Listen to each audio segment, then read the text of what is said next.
Testing. 1, 2, 3. Can you guys hear me? Testing, testing. 1, 2, 3. 1, 2, 3. Ricky Outpost. Ricky Outpost. Sweet, sweet, sweet. Awesome, awesome.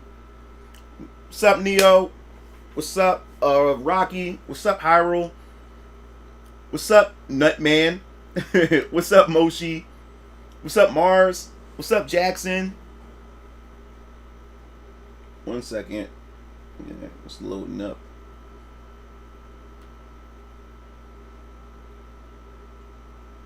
What's up, I've been burgled? What's up, Young Dad Doom? What's up, Osmic? What's up, AJ? Okay. What's up, Leader? You got the crew coming in. Cool, cool, cool, cool. I was wait. Let me before I begin. I was going to just let people come in for a bit while I still set everything up. So give me a second here. It was something I wanted to bring up.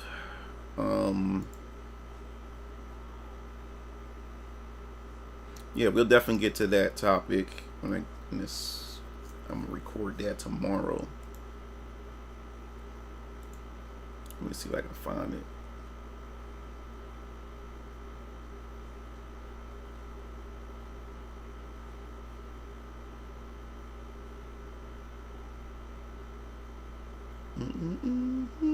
One second. I'm just getting everything together that I wanted to bring up. So I just, as you guys pour in, I'll just still try to find what I'm looking for here. That's what happens. You got so many people contacting you, sending you stuff, and everything.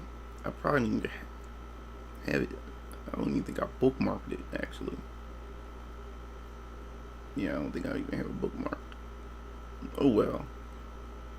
So I wanted to show the actual tweet.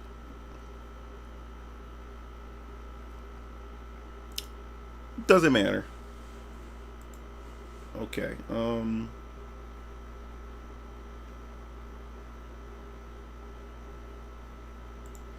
let me share the stream on my Facebook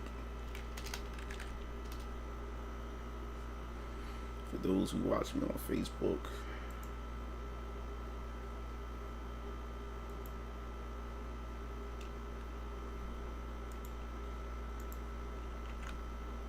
Then I put it on my Discord.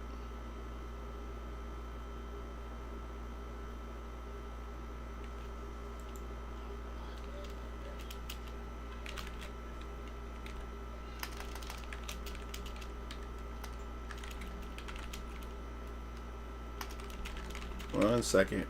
Sharing everything. Come check me out. Go to share it on the announcements on my Discord real quick.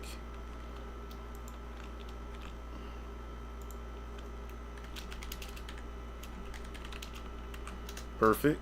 All right, I think we got everything here. I think we got everything. Okay. All right, let's see where we at. What's up, Modox? Let me see. What's up, Ruin? Make sure I ain't miss anybody else. Okay, cool. He said it's still hot girl summer. Hey, Mugen Lord, what do you think about Elden Ring DLC? I don't care for Souls games, so you won't even get a role like you won't even get anything out of me when I didn't even bother the DLC. So yeah, that's that. Andre B Venom, thanks for subscribing, bro. Thanks, appreciate it. Okay, where are we at? All right, so you know me, we always got to kick off the stream with my brother. All right, Striking KOTs. This is both my brothers' website. They got a t-shirt company, got the LLC. They've been in business for about maybe I would say 3 years now. We're stationed in Philadelphia. We have our own studio where we do all of our work. We got our own steam press machines and everything, and we have a new machine coming in will allow us to make even bigger designs on shirts. and eventually you'll be able to do wraparounds where we have the pictures on the back of the shirts or on the sleeves and stuff like that. So because we've been making a lot of money, my brothers and them been making a whole lot of money because people have been showing a lot of support. We're able to get even more steam press machines and equipment in order to pretty much expand the business. Now, Strike and Keo Tees, like I said before, my brother Strike and Keo, they're graphic designers. More specifically, my little brother Strike, he has a graphic design degree, where, as I said before, when you look at these designs here, you cannot find them anywhere else. No other website but this website, because they graphic design this themselves. Like I said, if you're a content creator or you want a gift from somebody, or just something for yourself, we do custom designs as well. So you can hit us in the chat and message them, and they answer right away, unless they're playing a video game at the moment in the lobby or whatever like that. But 9 times out of 10, they answer right away. And they get right down to business. Tell them how you want your design to be, and they'll get right to work on it and everything. So make sure to hit them up. It's the summertime, so they have like a summer discount that's running all the way up into the end of August, which is the end of summer. So definitely take advantage of those discounts as well.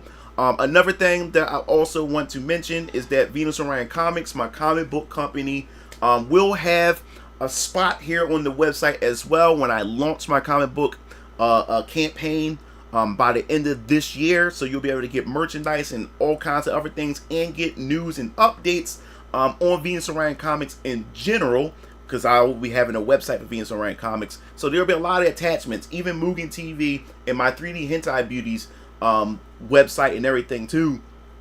And merchandise will also eventually be added to the site as well. So as I said before, make sure to show them some love. I'll post the link in the chat itself, just in case you may be interested. And you can also, as I said, just browse around, put it on your bookmark, and if you want to return later, when you decide that you want to,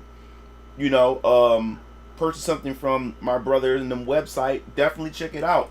They got reviews and stuff like that too. So there's customer reviews that review that has so many positive things to say about the product. They have a YouTube channel for Strike and Keo Tees, so you can actually see videos of the products itself. But yeah, this has been a really, really good run for them. I really love what they're doing, my brothers and everything. So definitely check them out. What's up, Cloud Strife? What's up, Dark A? What's up? Did I say Cloud Strife? Yeah, I said Cloud Strife, Dark A, and who else? Akuma, what's up? What's up? What's up? What's up, Bread? What's up, Amoka-chan? My favorite fighting game part is the characters and everything. Okay, so yeah, so we're gonna get ready to get started on some of these topics here. We're gonna start with the topic of the video is first, before we talk about the things that I've posted in the video that I posted today, and all the drama that's been happening on Twitter for the past couple hours. So we're gonna get into the first topic, which we'll be talking about. One of you guys, and I tried to find the bookmark because I always like to give credit to people who always send me this stuff, and can't find it. I'm not sure if the person removed the tweet or not, or whatever. But one of you guys on Twitter has sent me a tweet asking my opinion, and the opinion was, is story important to fighting games? Does it matter for fighting games? And that was a really good question. And the reason why I mentioned that is because there was a channel that had a podcast about it and everything. So they wanted me to chime in. One of you guys on Twitter wanted me to chime in and talk about it and stuff. Oh, it was you. I sent it to you in your RPG post. Oh, what's up, Vitso? Yeah, okay. Yun had sent it to me. Yeah. Yun sent it to me. Let me see. He says on my RPG Maker post. All right, we're gonna check that out in a second. Hold up. We're gonna go check that out. Let me see.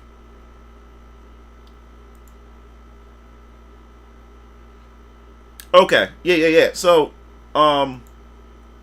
it was this post right here. Yo, Mugen Lord, can I get your opinion on this topic? I can't DM you. I'm too poor. Should fighting game stories matter? That's what it was. Should fighting game stories matter? And it was It was by this channel right here. Donald Trump wants to give the ultra-rich more tax breaks at working families' expense. Wooly, yeah, that's right. Wooly's channel and everything had pretty much mentioned this. It's time for Hey, Movie Lord, I only finished watching your videos today. It's good as always. Thanks, Joan and Level Fox. Thanks. What's up, Junk? What's up, Christian? Say it's true. Yeah, so yeah, it was these guys. It was Wooly. Yeah, I knew Wooly. Yeah, from the FGC. Yeah, so, yeah, Wooly had talked about this, and Yun had pretty much, asked me this and sent me the link to it. So I feel as though this would be a good discussion to have. Should fighting game stories matter? And the reason why I say this is a good topic is because, I don't know, man. It really depends. You gotta understand, I grew up playing games since the since the early 90s or whatever like that, you know? So when it came to fighting games, like, fighting games was such a young genre at the time. You already had your platformers, you had your JRPGs. That's where you get most of your story from and everything like that.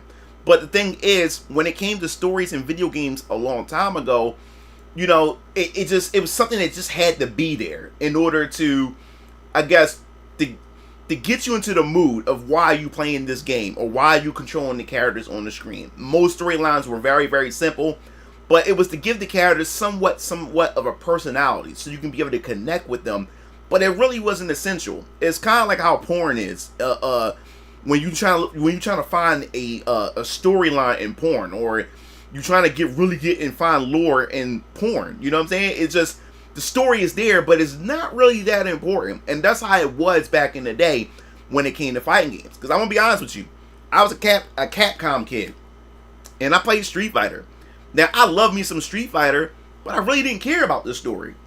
I liked that the characters had their little motivations. They only gave you enough of the character motivations, but I wasn't sitting there trying to piece together, the entire lore and of Street Fighter or whatever like that back in the day. You just knew that these characters had some type of motivation for them to continue on fighting, or you will find something that you're able to connect with that character in order for you to select that character and want to play as that character. But fighting game stories at that time really wasn't important at all. They were just there, just to be there. But of course, as time, as the series grows, especially in the fighting game genre, in the fighting game space, when you got games like I said, SNK, you have the SNK franchises like Fatal Fury, Real Bout, and King of Fighters and Samurai Showdown. When you start getting all these different franchises start popping up, as they get more and more popular, and these companies want to start merchandising and making money in other spaces besides the games itself, that's when you start seeing anime, you start seeing manga, you start seeing comic books, you start seeing toys, cartoons, you start seeing all these things, for these fighting game properties, which also help you to connect with these characters. And it also is to, hopefully, you watch these other mediums, hopefully those mediums would interest you enough to go into the origin, which is the game itself, for you to go out and purchase and become part of that community. This is what they did in order to bring people in to play these games. You put them out in other spaces. And the thing is, what happens is, especially with fighting games, when, like, my first introduction to an actual story to a fighting game was Street Fighter 2, the anime movie, and also Fatal Fury. Fatal Fury was one of those introductions that I had to SNK games. And I'm glad we're talking about this, because I didn't know that Fatal Fury was a fighting game. I didn't know King of Fighters. I didn't know none of those things. The only introduction that I had to SNK at that time, before I got into Samurai Showdown, was the Fatal Fury series, anime, which was three movies. I was introduced to Terry Bogard, and Andy Bogard, Joe Higashi, Kim, all those characters, Geese Howard.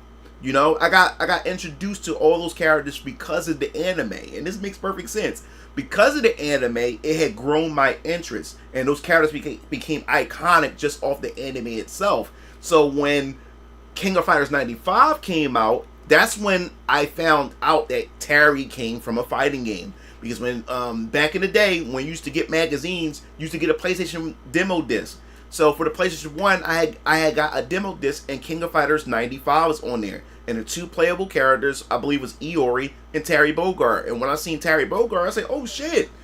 I said, I know this character. I watched the anime. Like, what is he doing in this? But that's when I found out that Fatal Fury was a fighting game, was originally a fighting game, and now he's in King of Fighters. So that's why people start caring about story, because these other mediums, manga, anime, cartoons, comics, these things had allowed these companies to build lore, because fighting games is more so you get in there, you play, you know, you get competitive with your friends and stuff, and story kind of take the back seat. But if you wanted that extra lore and stuff like that, you went over to the animes, you went over to the mangas that they had out, and the comic books and stuff like that, and even the toys and stuff like that. So in a sense, you know, I'm still like, should story matter? Yes, and at the same time, I guess it depends on the genre, or depends on what type of game it is. Because like I said before, as you start to fall in love with these characters over time and stuff like that, yeah, you want to know more about them, but you're there just to play the fighting game. That's what you're there for. I mean, the stories and stuff are just extra bonus, you know, for you to enjoy, you know, the IP that you're a fan of and everything. But it was never a selling point. Stories for fighting games was never a selling point. But now that we live in a day and era where, you know, everything is gaming became so expensive, and a lot of these games are being released unfinished, you know, a broken mess. Some are being released bare bones and stuff. I believe story is more important than ever before, because a lot of these games aren't really coming with a lot of content in them, because now a lot of this stuff is being monetized through microtransaction or whatever monetization schemes that they have, or they're saving them for DLC and expansion packs. So now you're getting like a bare bone product. So now I think fighting games today, when it comes to storylines for fighting games, I think it does matter a bit more, because when you get these games, you know, you don't want to just play the game just to go online and play against players. Because like I said, back then fighting games was jam-packed with unlockables, you know what I'm saying? Even if you wasn't playing with your friends, or you just play against the CPU all day, or just play, or do a survival mode, or do an arcade run. You know what I'm saying? That stuff doesn't work today nowadays. Some of them don't even come with those features nowadays. So if you want to make the fighting game feel more full, or more of a fuller experience, yeah, I think fighting game stories should matter, or matter at this point, or whatever like that, to fill in those empty experiences that games today, especially in fighting games, or some fighting games, are lacking nowadays. You know? Let me go read the comments real quick. Oh, what's up, Mouth Blood? What's up, Aegis? What's up, Vaughn? Siam. What's up, Afro? Let's see. What's up, Landon? What's up, Akko? What's up, Rav? What's up, Dat Hip? What's up, Broke Off? What's up, Dirt?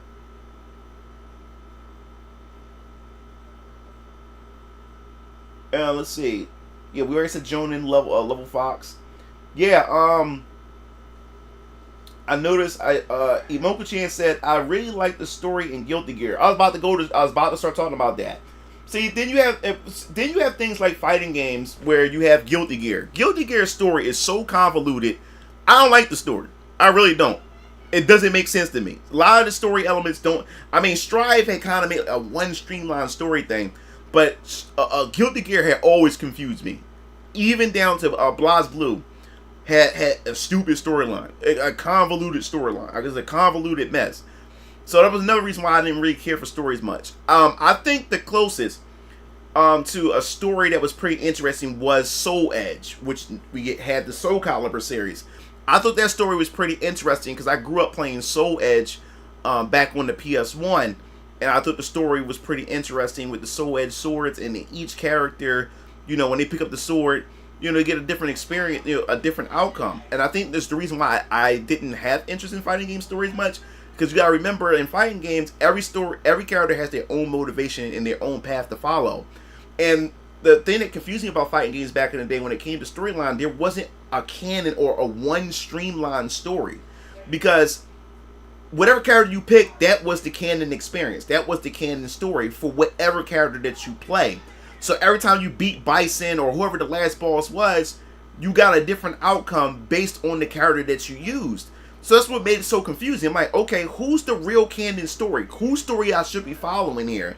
Because, you know, some character endings, some characters even die. You know, that's already playable in the game. Some characters even die in the endings and stuff like that.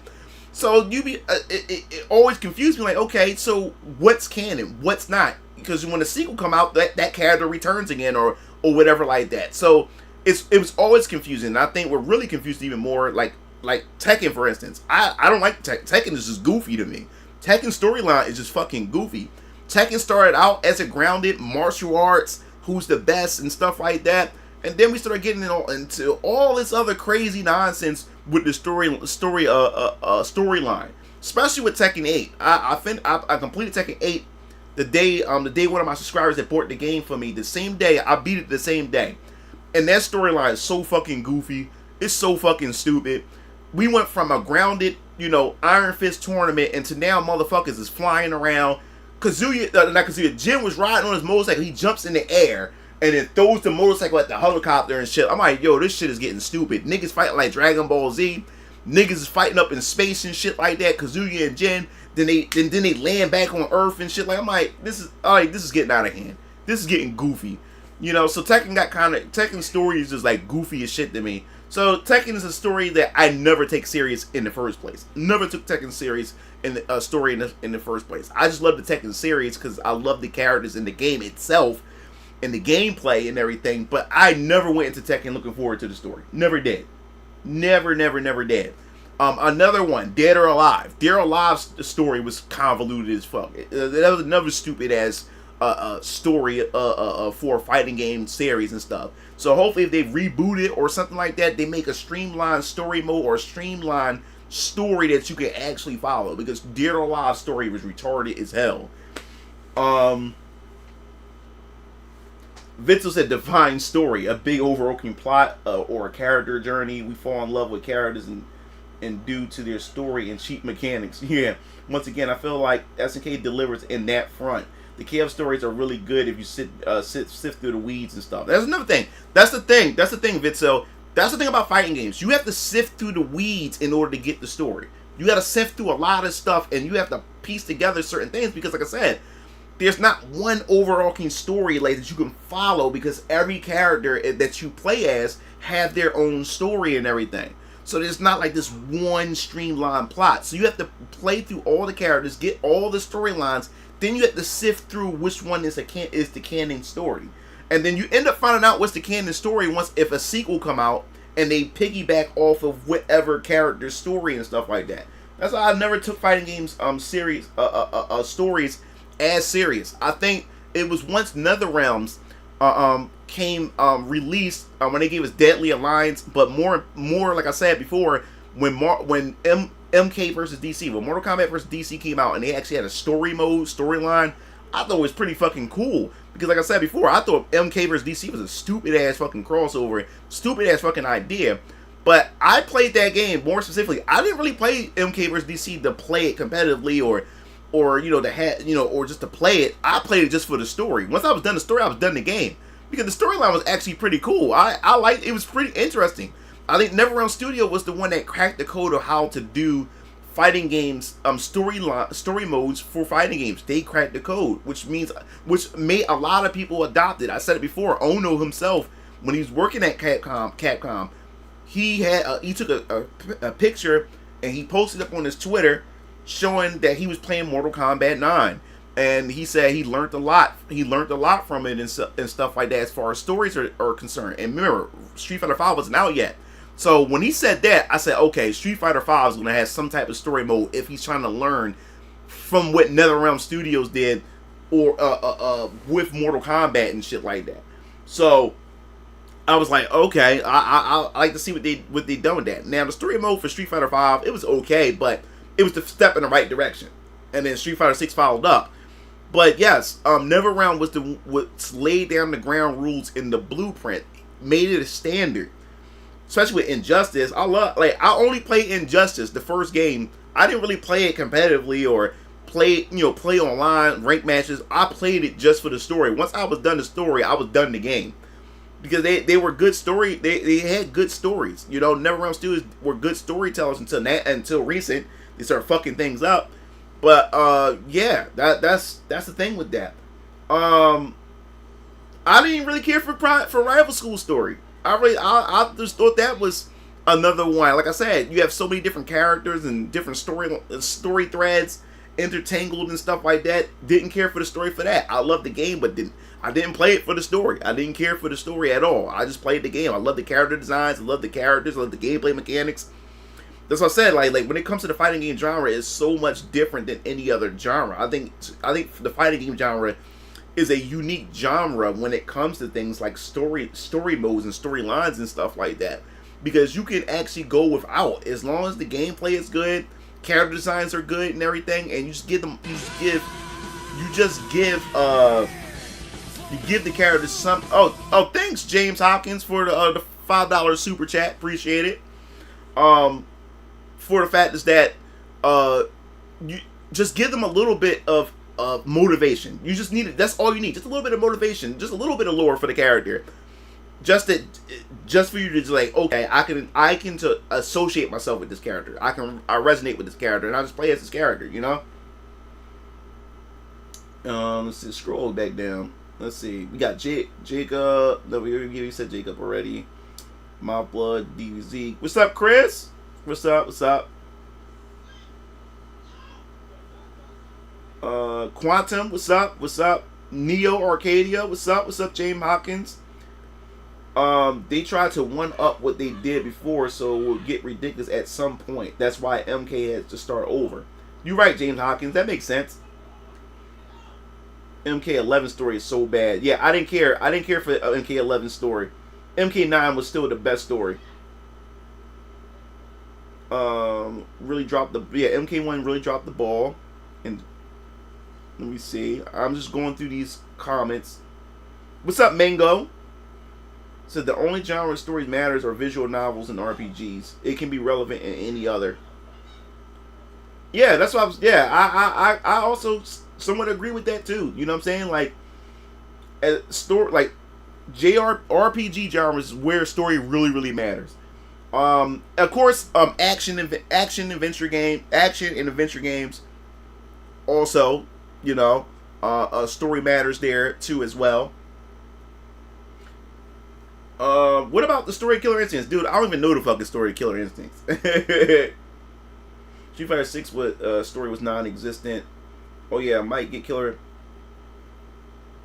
I got Killer Instincts on Steam. I would love to play that with you guys if you happen to have the game. Play that sometimes. He said, Imoku-chan said, I sadly missed every MK from 4 to 10. Damn. What's up, Michael Perez? I'm not a fighting game aficionado, but thinking back, did Virtua Fighter have a story? See? That's what I'm talking about. I think Virtua Fighter had a story. That's what I'm talking about. That is exactly what I'm talking about. That's a good question. I've never asked or thought about. I know it has an anime. It does have an anime. I've been playing Darkstalkers today and don't know the story. Pretty. Yeah. When it comes to action adventure stories. Yo, what's up, David Green? What's up, Cole?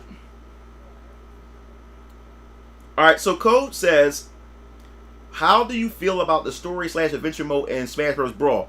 Sunspace Emissary was dope. Because what Sunspace Emissary did, even though the characters didn't talk, they expressed themselves through action.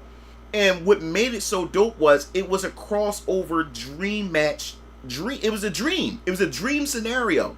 Seeing Nintendo characters that should not be in the same space, occupying the same space together.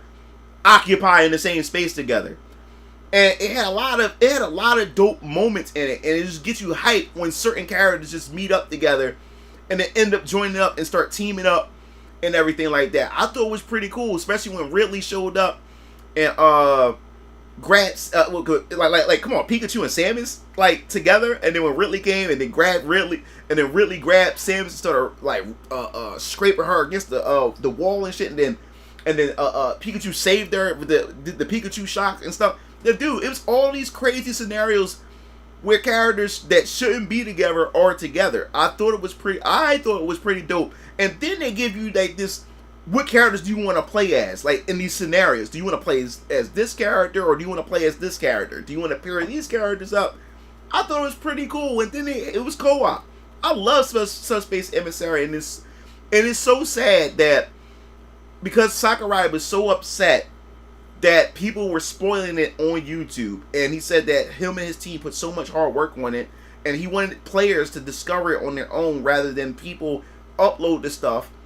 And it's like it seemed like their work just went to waste, and that's why he never bothered to do something like Subspace Emissary ever again, because that was like a waste of development time just for people just to upload everything day one when the game comes out and stuff like that. Because you got fiends. The moment the game come out, or especially when they do an overnight release, or when it's the moment the game come out, motherfuckers beat the game day one, or they go through a good portion of the game and start uploading shit day one. So he kind of got away from that, which was why with Smash Bros. Wii U, we got no story. We got no story at all. And then we got the World of Light. The World of Light was trash. That wasn't even fun. It was repetitive as hell. It was just nothing fun about that. I never beat it. I never beat World of Light. I lost complete interest in that shit. Let's see. What's up, Blades? What's going on? Brawl Onward wanted to take and expand the epic narrative around it. Smash was too expensive story wise. I can agree with that too, Talcum. I can agree with that. I wish that they would bring another Subspace Inventory to a story to the next Smash. They could do that.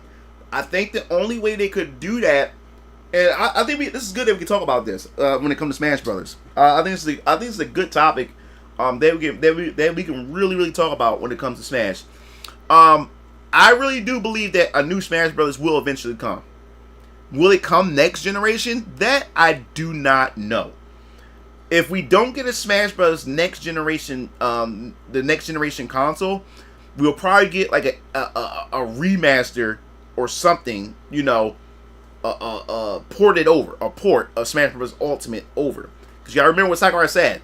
The only reason why Ultimate exists is because they still have rights, rights and license to the third party characters.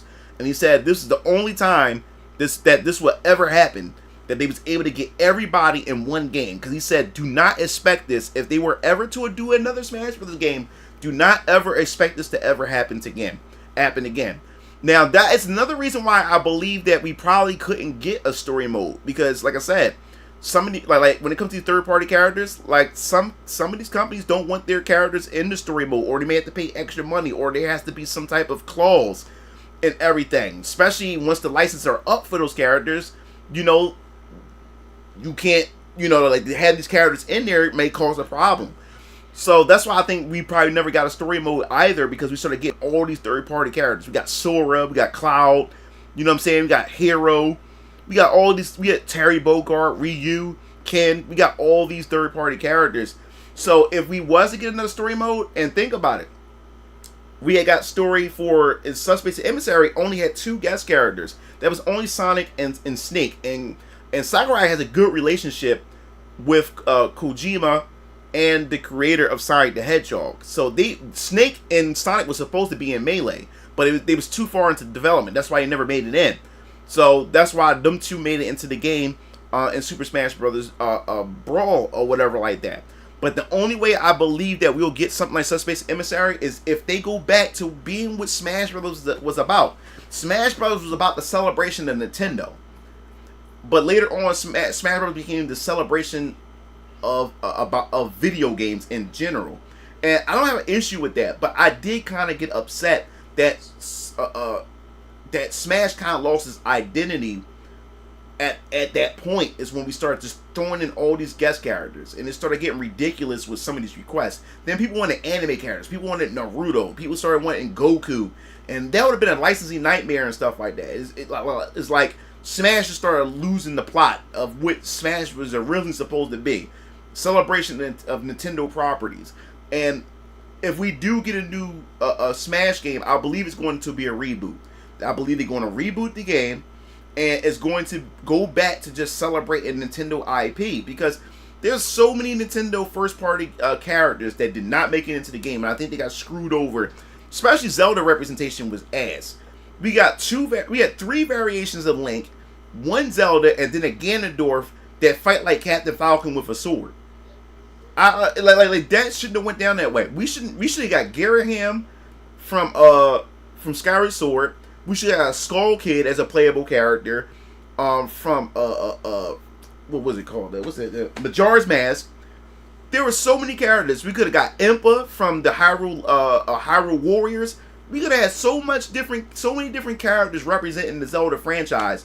But we get 3 variations of Link, 1 Zelda, and then we get Sheik, and then we get Ganondorf that fight like Captain Falcon with a sword. You know? And then we look at Project M. Project M had created a much better moveset for Ganon. The Phantom Ganon with the mask from Ocarina of Time. That was dope. He has so many cool moves and everything. So there's a lot of franchises that did not get represented. You know, and then for Kirby, we only had Meta Knight, Kirby, and Dedede. We could have got a whole bunch more Kirby characters. And then we got spammed with Fire Emblem characters. And then they did the Fire Emblem characters kind of dirty. Because Fire Emblem has so many different characters with different weapons, axes, pole arms, and all kinds of stuff. And yet, we still got sword characters. And most of them were blue-haired sword characters. Lucina, we got Marth, you know, we got Chrom. And then most of the characters were like Echo characters. They were all variations of the same character. The only ones that was different was Robin, Corrin, Ike, and then Byleth. And then the rest was Marth, Roy, Lucina, and Chrom. All 4 of them were just variations of each other. That's all they were, was just different skins. Like that's the issue that I had. Byleth was a bad call. You had so many different characters you could have chose from. Yeah, I mentioned Robin, Matt. I like Robin. I like that Robin is. I like playing as Robin. I didn't like Karen's moveset. Yeah, there was no differentiation. They screwed Star Fox over. Like, even though Falco, like Fox, Wolf was like, I'm talking about as far as animations and moveset was completely different from Fox, like that. But then Falco became like a semi Echo fighter of Fox, or whatever like that. So like there were so many different routes. We didn't even get Crystal from Star Fox Dinosaur Planet as a character, and she had a pole arm. We didn't even get her. You know what I'm saying? So it was so many characters that Sakurai missed out on as far as first party that we should have that should have been in Super Smash Brothers. But like I said, Super Smash Bros. Became the celebration of video games in general rather than a celebration of Nintendo IPs. You know? Like I said, I enjoyed them. I think if I was to rank my Smash Bros. Games, which I did before last stream, I said Smash Bros. Melee be first, then be Smash 64, then it will be Smash Bros. Brawl, then it'll be Smash Bros. Ultimate, and then last will be Smash Bros. Wii U. Wii U's the last one. The reason why I put Ultimate at the very bottom is because after a while I started getting tired of the game. After a while, you know, when you got so many characters, even though characters play differently, they start to feel almost like similar to each other. When you got a bunch of characters like that, and also as I said before, Smash Bros. Ultimate as the Smash Bros. Series started lasting for this long, they weren't taking risks to try different things. You know, I would love for them to add like they should have took a lot of the classic characters, like their veteran characters, and added more to them. Because even Breath of the Wild Link, even though I main him, he wasn't different at all. He should have been the most unique Link of them all. Because if you look at Breath of the Wild, Link was able to use a multitude of weapons. Even the Sheikah Slab had so many different things you can do, and yet he still played like the traditional Link, but he had remote bombs and was able to use 2 arrows at once. That was, like I said, like they played, Sakurai played it safe or whatever. But I would love for them had to experiment a bit more with the returning characters and everything. They ruined Link's bomb. It was better before. No, remote bombs is better, bro. I disagree with that. I love me some remote bombs. The remote bomb setups, the remote bombs that you can use to blow yourself back up onto the stage. I love the remote bombs. Those are the better bombs.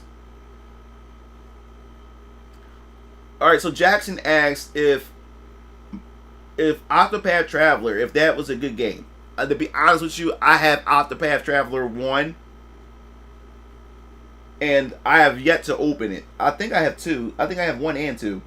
I haven't opened either of those games yet. I have bought them at launch and still haven't opened them. But from what I heard from my friends and other people who I trust in their opinion, they said they're good games.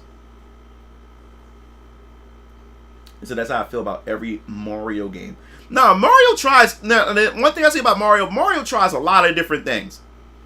You have Mario 64. And then Mario Sunshine was controversial because it wasn't like a traditional 3D Mario game like Mario 64. Now you got a flood pack on your back, and then you're cleaning up like sludge and all this other type of stuff. And then Mario Galaxy does something completely different. I hated Mario Galaxy. I hated that game. I did. To me, this game is so overrated. It was not. I love Mario 64 and Mario Sunshine. They were my favorite 3D Mario games, but I could not, for the love of God, I could not get into Galaxy, and I didn't like how every planet, you had all these small different planets and stuff. I just couldn't get into it. I really couldn't get into it. But the thing was, I did buy. Let me see if I got it in front of me. 1 second, guys. Is that it? I did buy. 1 second. I did buy the Super Mario Brothers 3D All Stars. I did buy that. I'm glad I did. It was or whatever. What's up? Sign up for the Marvel's Rival beta, council beta. It's next month, the 23rd. Oh, okay. Signed up already. Okay. PlayStation 5. PlayStation 5. Okay.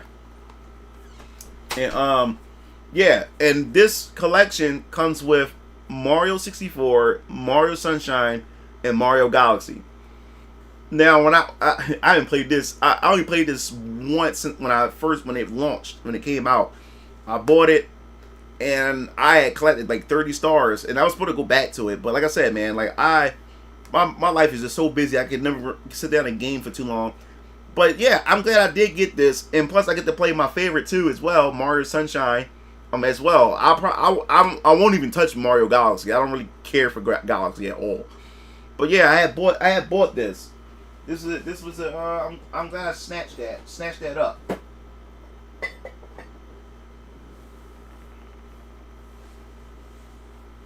Let's see. It said Mario 3 All Stars was trash. It said that was the worst port that hasn't aged well. Oh, okay, Chris. So I remember being in 8th grade when the Mega Man trailer for Wii U dropped. I went to school crying like a little whore because of it. Matt said, why you say cry like a little whore? The latter 2 games were great remasters, but the problem most people have with 64 that most of the glitch tricks were patched out. Yeah, that kind of sucks, especially for speedrunners. Neo Arcadia Fossil Take. I used to be a NES main until Lucas. I'm a NES guy. I'm a NES. I love me some Earthbound. I still own my Earthbound cartridge and everything. And that's why I was hyped with Smash Bros. 64, because Earthbound, like when I seen that, like when I came home and played and popped in Smash Bros. 64 for the first time, and like I said before, the fun part about it was I knew Smash Bros. Was coming out. I couldn't wait, and I remember sitting in class, and I knew my dad was going to surprise me and get me out of school early. So I'm looking at my teacher. I'm hoping that the phone rang, and when the phone rang, I said, "Please look at me, please look at me," because she looks in my direction. I know that it's Dad, and Dad's about to pick me up and take me to the game store, take me to Game Gallery on South Street in Philadelphia, and so he can get me Smash Brothers 64 when it launched, and that's what happened. I was in class. I was in I was in 5th grade, and my teacher, the phone rang, and I'm sitting there quiet. My eyes are following her. She picks up the phone, and Miss Phillips said and looked over. "Hey, Mr. Blackson, your father's here to come pick you up. You have an early dismissal." So my dad picked me up around like 12 p.m. And I'm running downstairs. Oh, I'm skipping all the steps and everything. I'm running downstairs. My dad's in the principal is in the office, the main office, waiting for me. I come in, hug Dad, and then me and Dad running out together. Running to the car, and then we had to go pick my brother Keo up. So we drove over to his school, got him out early because he got my brother a game as well. And we get in the car. Dad drove us all the way down to Game Gallery. Smash Bros. 64 right there. Dad got me a copy. Then he bought my brother a game for his PlayStation. We get in the car. Dad takes us to McDonald's for lunch. Come straight home. I pop that bad boy in. The first character I pick is Link. I'm a Link main. Played that game all fucking day, all fucking night. Knowing damn well I got to go to school the next day, but I didn't care. I just wanted to play that damn game. And then eventually I end up new challenger and shit like that. And then when Ness popped up on the screen, I screamed like a fucking fangirl. I screamed like a bitch. I was screaming and stuff. Cause I said, "Oh my god, Ness is in the game." Well, because Ness is such an obscure Nintendo character. I didn't know they would even acknowledge Ness on a Nintendo 64 console at all. And I remember that day I got Ness, man. And when I got Ness, I was kind of disappointed at first because I didn't understand how he played. He was so floaty. And then his PK Thunder, I didn't understand what PK Thunder do. I said his up B doesn't work. How did I launch myself on the stage? And then it wasn't until game night, my cousin and my uncle and everybody at game night, my uncle had a Smash Brothers 64 guide. And my uncle was explaining to me, and my cousin Zion was explaining to me that Ness, you have to use the PK Thunder and use the PK Thunder, and you gotta hit yourself to blast yourself back onto the stage. That was so fucking unique and so fucking different. And ever since I learned that, Ness main for life. I dropped Ness in Melee. For some reason, Ness just did not feel right in Melee compared to 64. Still to the day, I think the 64 version of Ness still feel better to me. I think that was the more superior Ness to me, in my personal opinion. But yeah, man. Dat Hip. Yeah, man, great childhood story. Look, man, I love it. Your childhood game was Spider-Man Web of Shadows. I missed the old unlocks for Smash Bros. Yeah. Was Earthbound more popular in Japan or just semi-known? That's a good question. I guess we would say it was semi-popular in Japan. It was just so niche. Like, Earthbound was so niche. You had to be... Like if you knew... Let me put it this way. If to test somebody to find out if they were hardcore gamers, you always test their knowledge when it comes to obscure games. Because when they mention... If somebody knows... Especially back in the day. It's different now. Because you can get all the knowledge off the internet. You can be a tourist and just go on and find out and go to Wikipedia and stuff like that. But back in the day, we didn't have Wikipedia. We didn't have X. We didn't have Facebook. We didn't have YouTube. We didn't have none of these platforms, MySpace or whatever. All you had was word of mouth, game magazines, and your friend groups. You know what I'm saying? And if you met somebody, the test if they were really, really gamers, you just throw out an obscure title. And if they knew what that obscure title was, you knew they was in for the long haul as a gamer. You knew they was in it deep. And Earthbound was one of those games. Earthbound is so niche, not everybody knows what Earthbound is. No one knows who Ness, Paula, Jeff, and Poe are. They don't know any of those characters. Bubblegum Monkey, Dungeon Man. They don't know any of these characters. You know what I'm saying? Pokey.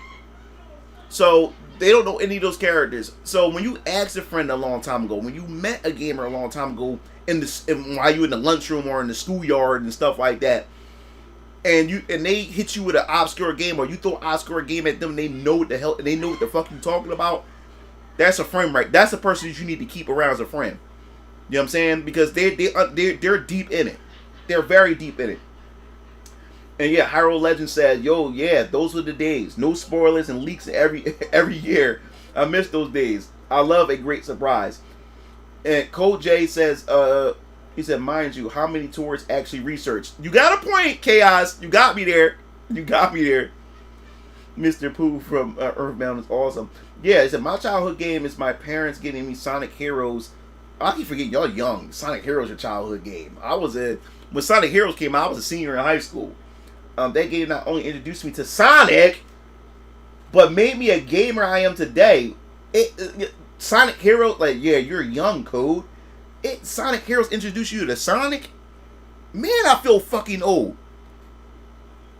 I feel old as hell. The same thing happened with me with Mewtwo and Ganondorf in Melee. I lost my mind. It did that to you. And then Met said my girl Samus was fucking trash in Melee. So hard to play her. Yeah. That's the thing about Melee. Melee made a couple characters trash. It made a lot of characters like really, really bad. You know what I'm saying? Like that's why I stopped. I didn't main Ness. I didn't like how Ness felt. They improved Link, but Link still wasn't up there in Melee. He still wasn't that good. So I'm more so stuck with Mario. I was a Mario main in Melee, or like that, and with my secondary being Link. He said, "I was 7 when Sonic Heroes came out, but I started with Sonic 3, Chrono Trigger, and Earthbound." What's up, Rudy? What's up, bro? Yeah, man, like, Sonic Heroes. Let's talk about Sonic Heroes for a second. It's funny that Code mentioned that. Alright, so, I grew up playing Sonic since the first Sonic game on the Sega Genesis. Sega was my first console that my parents bought me that I owned. My dad had an NES, so I used to play his NES. But my first personal console was the Sega Genesis, and then I got the Super Nintendo right after that. But Sonic Heroes is a very unique title, and I would hope they remaster it at some point or remake it. It was a very unique title for the fact was that you gotta understand, like, Dreamcast is gone, so now Sega became a third party like publisher and game company now, developing games for Nintendo and Xbox and PlayStation. So Heroes was like the first new Sonic game after the Dreamcast had failed. Now, people will say, what about Sonic GX and Sonic Battle? Sonic Adventure 2 Battle. Yes, but they're just ports with added content to it. They weren't new games, a new Sonic game. So Sonic Heroes is essentially like the newest Sonic game after the fall of Sega as a hardware company, with their console and stuff like that. So Sonic Heroes was very, very unique. And what made me hype about Sonic Heroes, because I didn't even know it was coming out until my Game Informer magazine came in, and I see Sonic, Tails, and Knuckles running together. I said, wait a minute, because you know what my dream was during the Sega Genesis? I was always hoping in a game that I was able to play a Sega Genesis game, where you have Sonic, Tails, and Knuckles on the screen together, and you're able to control the three of them. I always wanted that in a Sonic game. I thought Sonic and Knuckles was going to give me that experience, but it didn't give me that experience. I thought, because if you didn't collect all the Chaos Emeralds on Sonic and Knuckles would get hurt, and because he didn't have the other emeralds to jump on to hit Eggman. And then when you go after Eggman or whatever, Knuckles will hit the switch, and then he's hurt and wounded, and then he doesn't progress on. So I thought if you get all the emeralds, maybe that would help Knuckles not get hurt, and maybe Knuckles join your party, so it's just you. It'd be Sonic, Tails, and Knuckles, but that was never the case. So when I saw Sonic Heroes, and then I saw the Chaotix team. Now you gotta understand, I love Sonic so much, and I get hyped every time I see new Sonic characters. That's how I was when I was growing up. I was always hyped seeing new Sonic characters. So when Knuckles Chaotix was announced on the Sega 32X, I got my dad to buy me the Sega 32X for Christmas just so I can get Knuckles Chaotix. But the 32X was so ass and so trash, it was hard to find the games. So my dad got me every game but Knuckles Chaotix because it was hard to find. You could not find Knuckles Chaotix. So I ended up not getting Knuckles Chaotix because I wanted to play as those new characters. Hector, what's the armadillo character, and what's the other one with the ninja character and stuff like that. I can't remember their damn names. But I was Mighty. It was Mighty, and all of them. I really wanted to play that fucking game, and then it was a Knuckles spinoff, and then you have two characters, you know, on the stage together, and they all got special abilities and techniques and stuff like that. I really wanted to play that game. But when I seen them motherfuckers, when I seen them niggas in Sonic Heroes, I was fucking hyped. So then when I got SBO and Mighty. Yup, thanks guys, thanks. Wow, that's crazy. Do you still have it? Yeah, I still have the Sega 32X. Yeah, so what happened was, when they showed us they showed us Cream the Rabbit, Biggs the Cat, Amy. I'm like, oh man, the whole gang is returning. So I'm thinking that this is going to be Sonic Adventure 3. Because I'm like, oh shit, even Shadow, Rouge the Bat, we have somewhat a new Gamma robot and shit like that. So I bought the game, and I will say this: I enjoyed Sonic Heroes. The game is flawed as fuck though. Like, the game is so damn challenging. It's challenging because it's badass fucking cameras.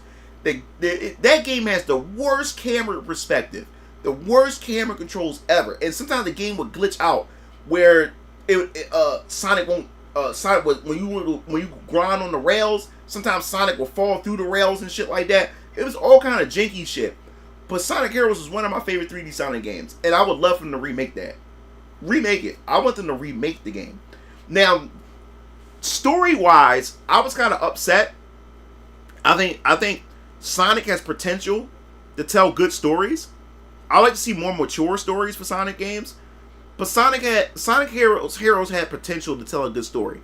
Because you gotta understand, I got emotional after Sonic Adventure 2 when Shadow sacrificed himself and he's supposed to have quote unquote died at the end of Sonic Adventure 2. And I love the ending of Sonic Adventure 2, man. It was so damn sad. So to see Shadow on Sonic Heroes, I said, oh my god, I can't wait to see how Sonic and them is going to respond when they run into Shadow the Hedgehog in Sonic Heroes. And they dropped the ball in the story. Because when you meet Shadow or whatever, they don't even acknowledge. When they meet each other, they just have like a conversation like everything was just normal. You get what I'm saying? It's not like, it wasn't like Sonic said, oh shit, like Shadow, what are you doing here? What's going on? I thought she was dead. It was none of that. They didn't acknowledge any of the events of Sonic Adventure 2. That game didn't acknowledge any events. The storyline, oh man, like it was just. Let me see something real quick. Let me see.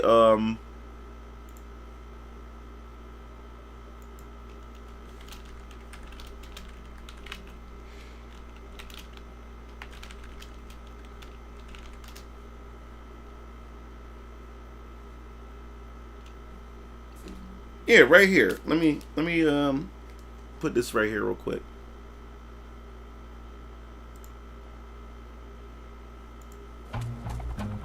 This right here. Look, it's that hedgehog. Wonder what the big rush is all about.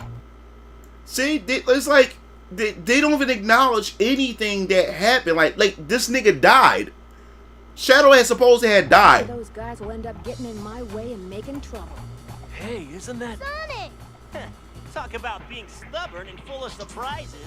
Long time no see. And they just gloss over it. They had no conversation to carry on or anything. They just gloss over it. Locked on Eggman, non-compliant intruders will be destroyed. Didn't you know? We have a date. No, you're right, Cole. Is that so? Well then, it'll be a date to die for. Hey, that's my line. Yeah, it's just like, but Cole, you're right. I think that was the case. That they wanted Sonic Heroes to be an entry point for newer fans, and I was kind of like disappointed in that. Sega's all like continuity. Oh yeah, I forgot about that. He said Gal had no reaction to Nash being alive in Street Fighter V. When you think about Shadow the Hedgehog origins, he has 2 dads. Remember all the retarded journalists and critics back in the day saying that Sonic friends were stupid and Sonic should be the only playable character? Yeah, I remember that. Cause Sega, that's why. I honestly thought Eggman was supposed to be good. Yeah, man. Like, what's up, Omega? I was kind of disappointed. I'm gonna be truthful with you guys. I was really disappointed in that. I really was. Oh, what's up, her snop? He said, I actually like Shadow Solo. Ew! Trico Blunt says, I actually like the Shadow Solo game. Yo, bro, that Shadow game, I bought the Shadow game. I was literally hyped for it because you know why I was hyped? Because it was a dark game that the way the presentation was, it was a dark game. The way the presentation was, I wanted a dark Sonic game, and I said, "Good, this is a way." Thanks for the follow, TJ. This was a way to differentiate Shadow from Sonic. We finally get something, and I liked the direction. He wasn't like a speedster like Sonic.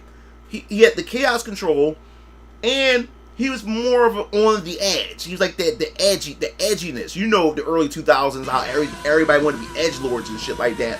Oh, thanks for the follow, her snop. You know how everybody wanted to be edgelords during that time, and of that generation. Shadow the Hedgehog was the game. Was when I seen the trailer and everything, I said, oh my god, this is something different. Give Shadow guns, give him vehicles and stuff like that. I said, sign me up. This is something different from Sonic. And they even got him saying damn and hell in the game and stuff like that. And, 1 second.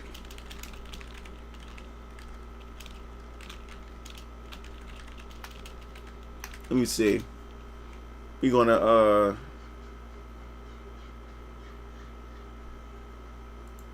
and I love the song by Crush 40, man. This was the shit. And then the cutscenes trick you. Like the cutscenes have you think that a lot of this stuff is going to be in the game. But none of that shit is in the game. None of it. This is just the opening. This was, oh man, I love the song, man. This is during the edgelord era. Everybody wanted to be fucking edgelords. This game was the pure definition of edgelord. And Neo said peak edge. He not lying. Dude, I was hyped when I saw this. It was different. And Sonic always had good cutscenes. Good visuals. I was ready for this. I said, sign me the fuck up. This came out my freshman year of college. This when this game came out. I was a freshman in college. This was during the time everybody's listening to Linkin Park and shit.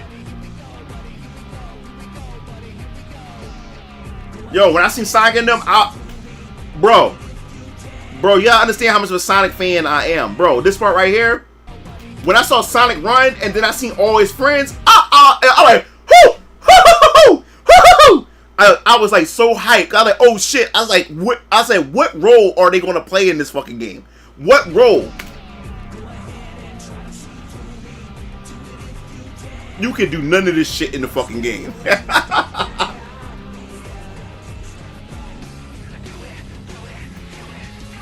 And Halo 3 hit so hard together. The edgelord Shadow. This was my game. Yo, bro, this is my intro. This was my intro. And this part right here, I actually thought all this was going to be in the game. This part right here, when Sonic fall, I was like, oh shit, you fucking Sonic up?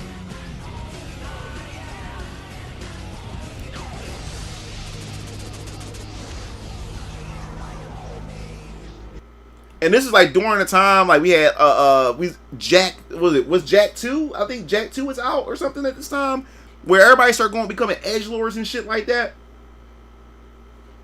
But yeah. They had the Sonic X voices in this one. That's another thing that surprised me too when I started hearing the Sonic X voices in the Shadow game.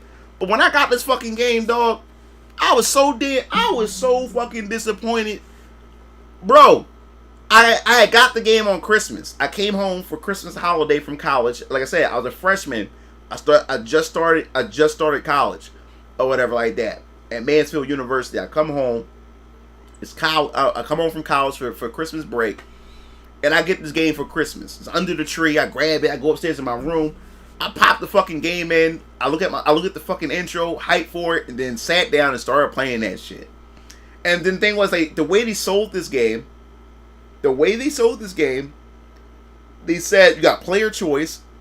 You know what I'm saying? Where you're able to make certain outcomes and decide Shadow's fate. But this shit was fucking whack. It's like, was it really like a choice? Like, your options wasn't based on any type of like a real type of actions and stuff like that. It's just based on who do you align with on each stage.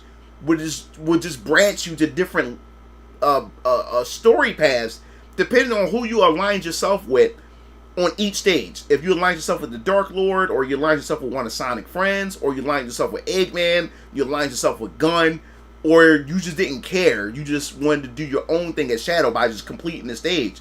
So I'm like, this is fucking lame. The gameplay was fucking lame. It's like that game. It's like they put no effort in that game, and the game was buggy as fuck. Yeah, too many endings too. It was crazy. It just didn't make any sense. He said, "What's your thoughts on Shadow Generations? The gameplay looks sick as fuck." I mean, out of all the Sonic Boost games, like, I didn't get Sonic Unleashed. My brother DX Strike got Sonic Unleashed. My first entry into the Boost games was Sonic Generations. That was my first entry to the Boost, and I fell in love with that fucking game because it was just a nostalgia trip. And every once in a while, back in the day, I used to pop in my Xbox 360, pop in Sonic Generations, and play the Green Hill Zone in Modern, and put the Sonic Boom theme song from Sonic CD and had that shit play, and just speed through that fucking game. Just speed through that fucking level, that fucking zone. Loved it. So as far as Sonic Shadow Generations, I never really watched the trailers to that, so I really don't have like a real opinion on it, which I guess we can just look at it here.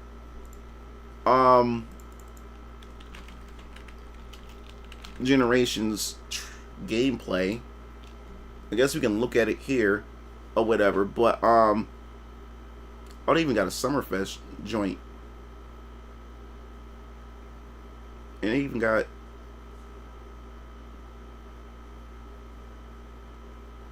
I guess we can look at this.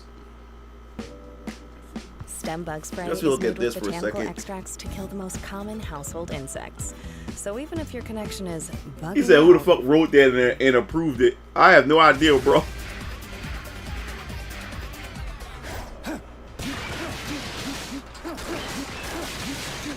Damn, Dragon Ball Z up that shit. I mean, Sonic always had good presentations. What stage is this? Is it a new stage?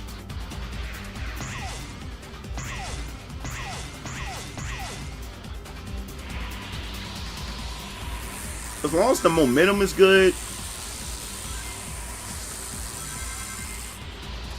and the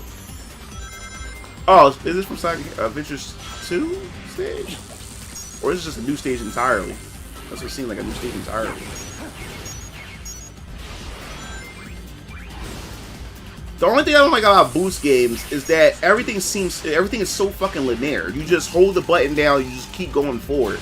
That's the only thing I didn't like about Boost games.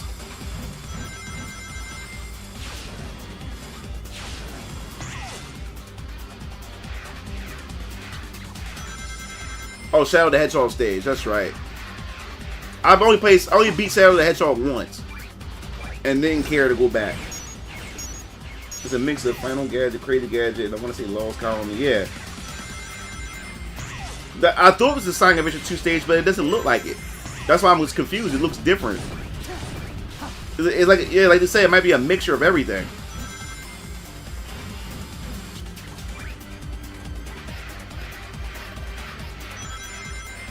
He teleports like in the CGI movie.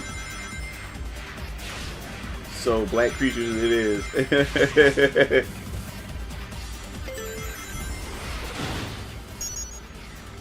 Yeah, it said momentum hasn't been good in Sonic since Adventure 2. I don't know why they keep like neglecting the momentum. And I don't give a fuck about Frontiers. Fuck Frontiers.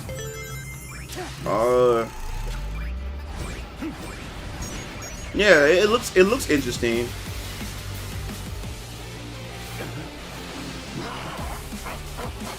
Oh, yeah, the Radical. I got the Radical Highway. The Radical Highway theme from Sonic Adventure 2. I love that song. The promised time will arrive once more.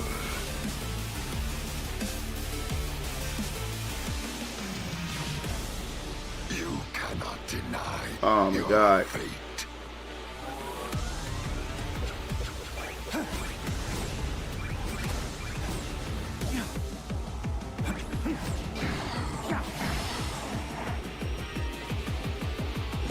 I'm definitely going to pick this game up.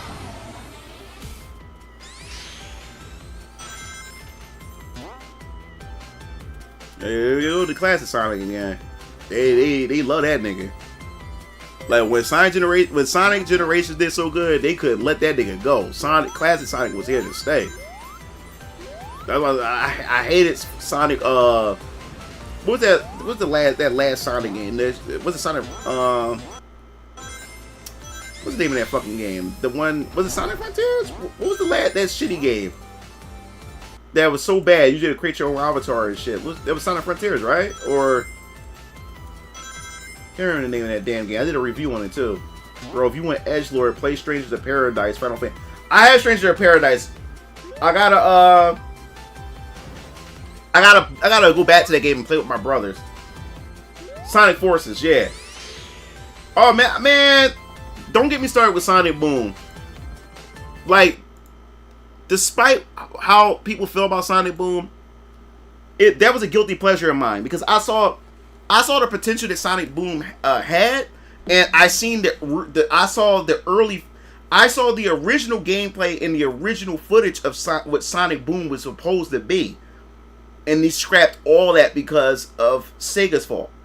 Because the original was called Sonic Extreme. Let me see. Not Sonic Extreme, it's called Sonic Synergy.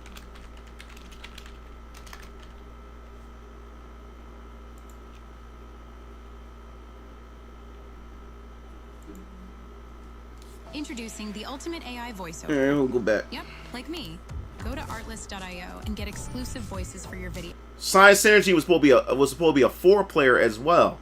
And remember, PS4 wasn't out yet, but it was supposed to be for PC, and it was supposed to release for the PS4 and the Xbox One. Remember, Sega had a 3 exclusive deal with Nintendo. They were supposed to release 3 Sonic games. One of them was Sonic in the Lost Worlds, which I didn't like, and Sonic in the Olympics, and they needed one more Sonic game. So instead of them creating a brand new Sonic game from scratch, they went to Big Red Button, who they hired to be able to create the next generation, or what they was trying to do with the Sonic Boom series. They was trying to give us 2 different versions of Sonic. They was trying to give us a more westernized Sonic, which I was all for because it was from the writers and some of the people who made the Jack games. I was like, yo, the Jack games were really good with their story and everything. If you add some of that Jack energy into a Sonic game and make the characters a little bit more mature and stuff like that, it can work. A more westernized Sonic game in that theme. The plan wasn't to replace the traditional Sonic. They wanted to have 2 Sonic brands going on. So now you would have Sonic Boom would release, and then people would play Sonic Boom until the next mainline Sonic game from the Japanese studios release. That was the whole plan to all this. So what happened was, Sega got a history of screwing people over and developers and people over. What Sega did was Sega went back to Big Red Button and said, "Hey, how about we port Sonic Synergy, which is now Sonic Boom, or at first it was called Sonic Tune at first, but they called it Sonic Boom." So they said, "How about we port Sonic Boom, whatever you finish?" And it was finished they completed the game. They completed Sonic Synergy. It was ready for the next generation of hardware. But they said instead to complete their contract, their 3-year deal, a 3-game exclusive deal with Nintendo for the Nintendo Wii U, they had them port over Sonic Boom for Nintendo Wii U. Now here's the problem. Big Red Button didn't have a problem doing that. Once they got into development of Sonic Boom for the Wii U, that's when they started getting issues, because they found out that the Cry engine did not get along with the Nintendo Wii U hardware. It just couldn't. The Wii U could not run, or it was not that stable for the Nintendo Wii U at all. Now, the problem with the Wii U, what a lot of developers had, which is another reason why a lot of developers didn't develop for the Wii U, was for the fact is that Nintendo they demanded, it was mandatory that all developers who work on the Wii U is to make sure they incorporate the Wii U gamepad in some way. And a lot of developers hated that fucking pad. I love the pad. But a lot of third-party developers hated that damn pad, because a lot of them didn't know what to do with it. A lot of them just say, look, we just want to create a game for the console and just use a traditional controller. We don't need the pad and shit. But it was a requirement. Nintendo demanded that they used it. And then on top of that, the Wii U, because I think the Wii U had 2 gigs of RAM or something. Look, I don't know about the tech specs. I can't remember. But the Wii U cut the memory and its power in half with the pad. The pad has to share the same power with the Wii U, which made development even harder. Like that. And developers couldn't even pull out the full power of the Wii U because of that fucking pad. So what happened was the Cry engine could not work, or was not stable enough. So what Big Red Button said, yo, we can do this. It's possible, but you gotta let us make a custom engine best suited for the Nintendo Wii U in order to get this game to run properly. Give us some time. We're going to have to delay this game. Now you gotta remember, Sonic Boom was supposed to come out with the action figures, the merchandise, the cartoon series that came out on Cartoon Network, and it was supposed to come out, and it was supposed to complement the DS or the 3DS game. So Sega said, well, I don't tell y'all motherfuckers, y'all want to work, y'all want the crunch or something. We're not delaying shit, because it has to line up with the merchandise and the release of the series on Cartoon Network and stuff, which puts the developers under a lot of pressure and stress. The lot was working 7 days a week, 12 to 13 hours a day, and some of them had to even live in the game studio in order to try to get this shit done. And they had so many problems. They had to start removing mechanics out of the game. They had to dumb down the graphics even more, because if they was able to build a custom engine, the game would have looked beautiful for Wii U standards. It would have worked, but they couldn't even do that because they had to make that crunch. And a lot of people got so stressed and depressed. People were quitting, and then Big Red Button got into financial troubles because of this, and they had to start laying people off during the holidays. It was so many problems. So that's why the game came out a broken mess, terrible graphics, pop-ins, all kinds of stuff. And we never got to see the actual potential, and it was so much cut content. Because when you see Hyper Metal Sonic and Shadow included in the game, Shadow was supposed to have a bigger part and extra story segments in order for it to make sense. Because when you played the actual game, Shadow's inclusion made no sense. And he only appeared at the beginning, and then he appeared in the end, or near the end. And then after you beat his ass and you kick his ass through the teleporter, you don't see him ever again as you go through these different time periods and stuff like that. It just didn't make sense. Everything about the game was just missing. It was missing parts and everything.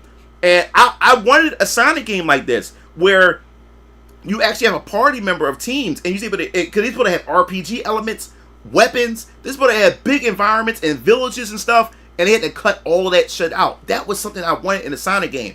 Sonic able to use melee attacks, you're able to switch your characters, team up, and everything. And it was supposed to be a 4-player.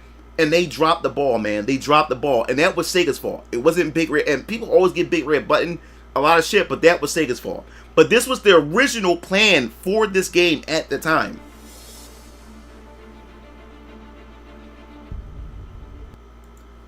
But it's Sonic. Why do you need any of that? It's called a spin-off. That's the point. Like I said before, Stock, they were creating 2 different kind of Sonic games, franchises. They was creating a more Western franchise, and then you still at your Japanese original Sonic Team studio. We were still getting original Sonic games, because it's the thing. We don't say that same thing with Mario. Mario racing cars. Mario Mario plays soccer. Mario got RPGs. Why don't we have that same thing? Why do Mario need all that? But Sega wanted to do the same thing, and I was all for that. Was for Sonic trying different things, and that's the only way for a franchise to grow, to grab in more people, is by putting your iconic character in different genres and stuff like that. So I was all for that. So we're gonna have 2 different Sonic franchises going back and forth with each other that you can play from. Play from. That's good for Sonic fans. They're like, why would any Sonic fan complain about that?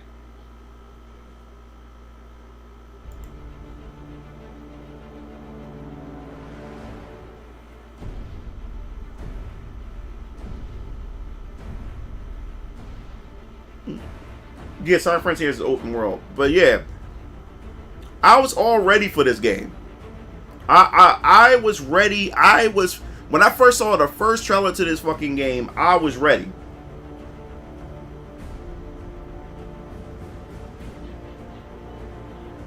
Okay, Leon.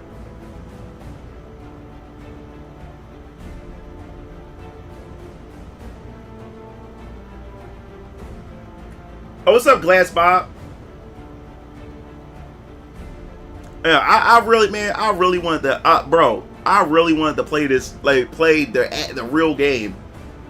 And you got a community that's trying to fix the game. They adding 4K textures to the Sonic Boom and stuff like that.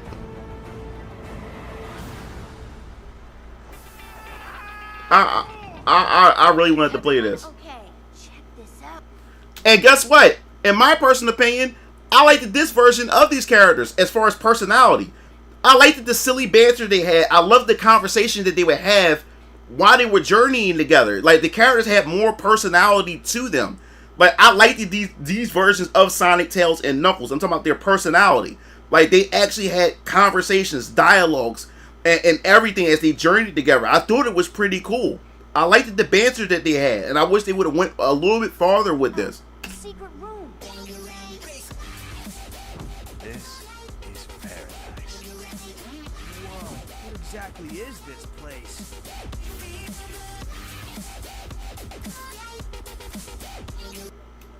Yeah, and Sonic Boom, the Sonic Boom show was funny.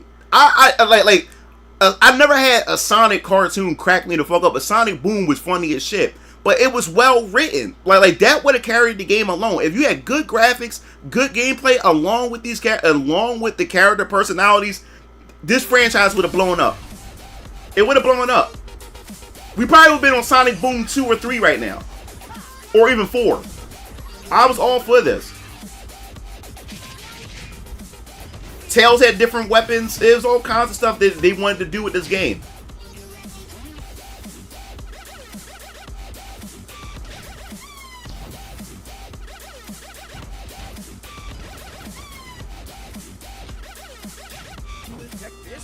Yeah, baby, if we're lucky. And that's what makes me so sad about this too, is that they probably would never attempt to make something like this ever again. I would love them for it, and I love the character designs. I know some people don't like Knuckles and stuff, but it was different. That's how you knew it was a Western version of Sonic, because the liberties they took with the character designs, and I was all for it.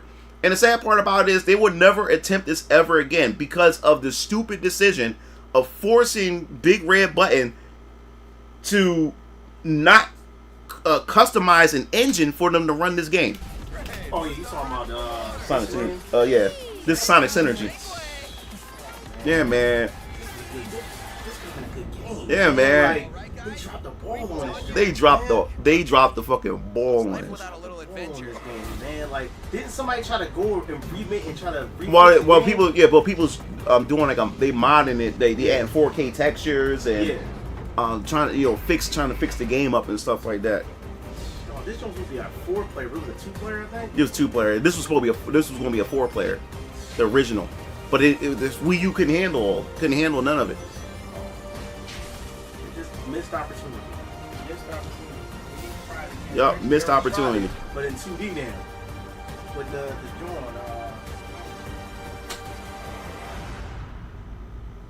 Yeah, this was a missed This was a missed opportunity.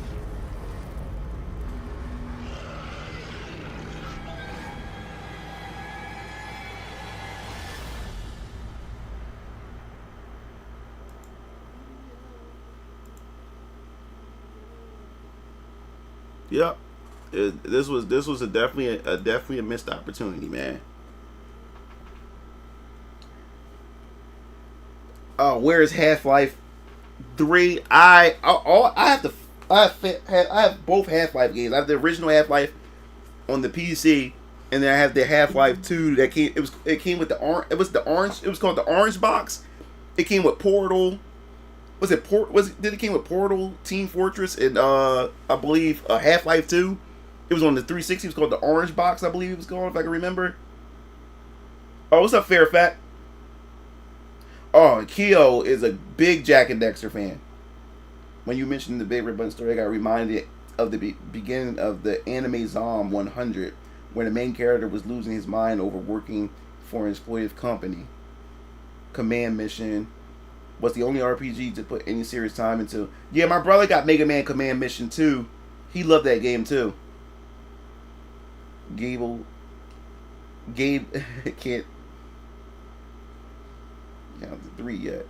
Yeah, as Command Mission could have used some work on the soundtrack, but the English into his Cool Zero's theme is great. But yeah, my brother, he was a good. He was Command Mission. My brother was really a fan of the Command Missions.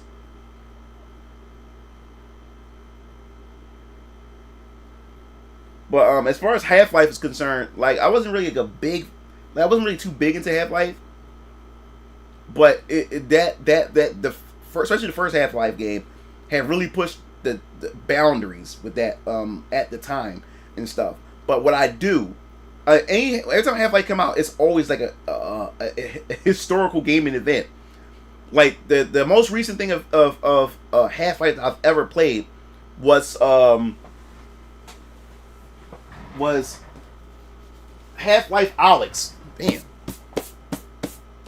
For VR. And I got the MetaQuest 3. Still haven't opened it yet. I had bought it when it launched last year, I believe. Damn. Yeah, this shit came out October 10th of last year. Shit. So it's about to be on a year. It's about to be a year. But I'm gonna say this to you guys, man. Man, you can tell, like, this shit. I ain't even opened this shit yet. Got dust on it. I'm gonna tell you right now. If you want to see what VR is actually capable of, then your first game would have to be Half-Life Alyx. I say this. You have to experience Half-Life fucking Alyx for VR. You can't diss VR until you play. You would have to play, unless you don't like. If you play Alyx and realize that I don't like this game, then you can shit on VR however you want. But you cannot shit on VR if you have not played Half-Life Alyx.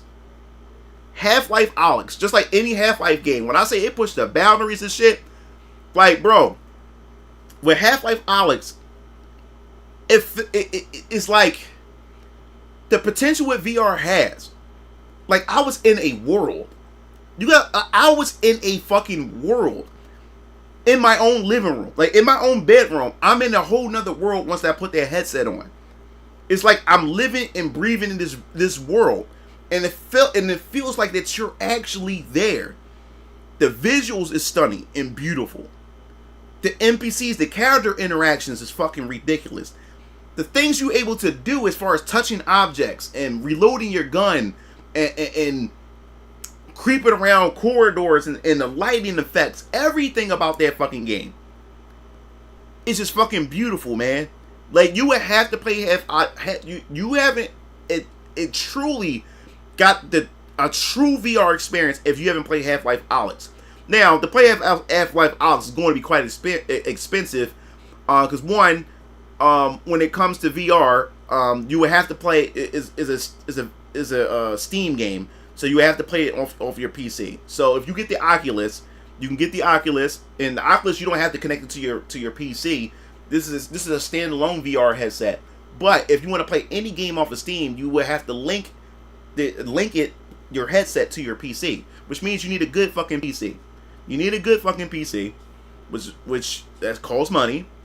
Then the link cable, Jesus Christ, the link cable is like $80, I think, if I can remember how much I paid for it. I think $80 or $100. The link cable is expensive as shit. Then you gotta get the link cable, which is like $80, $60 to $80 or $60 to $100 for the link cable, depending on the length too of the cable.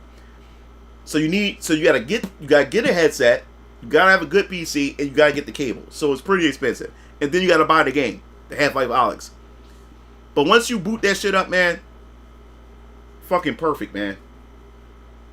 Fucking perfect. Fucking perfect. No idea if you see.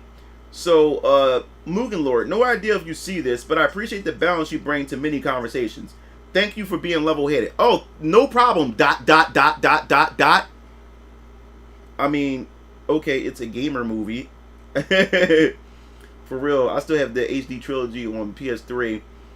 I need some brain interface before I can play VR. But you cannot judge VR unless you try that game. But you need to try VR in general. Let's see. Ian said, I hear that about VR stuff. I actually like what VR has given us in many experiences. I got started back with the Rift. Yeah, I got the Oculus Rift. I have the Oculus Rift. Was it S? I have Oculus Quest 2 or Meta Quest 2 now, and I have the Meta Quest 3. I got 3 headsets. I got all 3 Meta headsets.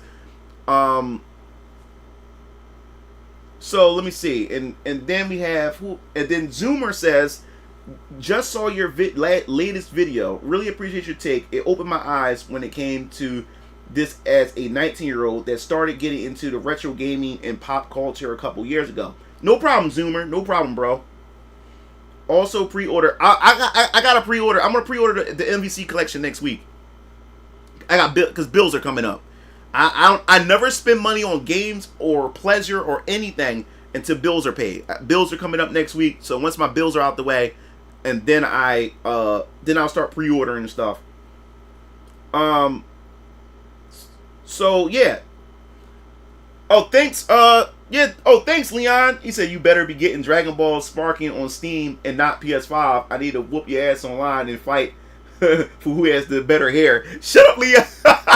Leon, stupid. Thanks for the super chat. He said I'm gonna hop offline. Y'all have a good night. Okay, I'm Hyro Legend. So I would say give VR a chance. The best way to get into VR is to go the MetaQuest route, because the MetaQuest is a standalone headset. You don't need a PC. It's its own console to itself. It has its own MetaQuest store within the headset itself. It's a much more affordable headset compared to all the other headsets that's out there and everything. And plus, you can link it to the PC if you want to get access to the more games outside of the Oculus, outside of the Meta store and stuff like that. But the Meta store has some great stuff anyway. But if you want to get that big, more like stuff, then get a link cable to link it to your PC and be able to play Steam games onto the headset, onto your headset. But I'm telling you guys, I'm gonna be doing some VR videos mixed into my channel every once in a while, just to give you an idea, to talk about some VR stuff, show you some VR games and stuff. I may even stream myself playing VR at some point or whatever like that. But I suggest that you give the MetaQuest a try. It's like I said, it's cheaper, a cheaper headset to get into, high quality headset. It has some nice applications, some nice games in there to really see what it has. And the thing is, I think that people get the bad idea of VR because you have some people some companies try to shove it in your face. This would never replace gaming. It never will. VR should be treated as a complement to game consoles and gaming PCs. This should be treated as a complement, not a replacement. This can never replace, like PC gaming or console gaming. It should just be a complement to that. I think the only way to get people into VR is to pretty much third-party developers or just developers, AAA studios and all kinds of other studios within the console in the gaming sector. They need to start making VR games. Like of their titles, like legitimate titles. Like I said, if Microsoft did a Halo game, like did like the Halo collection or did like Halo Infinite for VR, fuck, you know how many people would give it a chance and give it a try? They need to start having VR options for some of these games, or make it, or eventually patch VR options in these console games, or these games that we have in the industry. Have those as patches, so people are more likely to try the VR experience, because that will also increase replayability, because you already beat the game before, you know, traditionally, how you would traditionally play a video game, and now you do another playthrough but with a VR headset. I think that would be an easier way to get more people to adopt a VR headset. Yeah, like it said, you talking to Mitri, the new Batman game VR. See, you don't want, we want, when I say VR of like games, I don't mean like, see, it's kind of like how with PSP, why I didn't like PSP too much.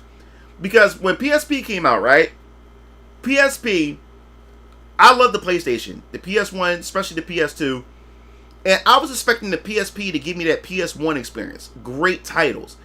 But for some strange reason, the PSP gave me watered down PlayStation experiences. A lot of the PSP games weren't as fun. They were, like I said, they were more handheld-like. They were handheld experiences. They weren't as engaging and as fun as I would play a PlayStation console. So I don't want like games like the Arkham game that they released. They released the Arkham game for the Switch, not for the Switch, for the VRs, but they're like lazy. They're not like Arkham games that you play on consoles. They just an original Arkham game or whatever like that, and it's okay. I know I want to play the actual Arkham game, but in VR that we will play on a console and shit like that. They need to not just make like a brand new spin-off of those IPs, but for VR. No, give us those actual games, but in VR. You know what I'm saying? So I think that'll be a good way for people to adopt the VR headset. Yep. So the PS Vita was the PS2 on the go. Sony ruined it. Didn't really feel good to play on a PSP. Keep thinking I was going to break it. Yeah, that thumbstick on the PSP was ass. And I always thought I was going to break that damn thumbstick, which I eventually ended up doing anyway. But yeah, that thumbstick on the PSP was ass.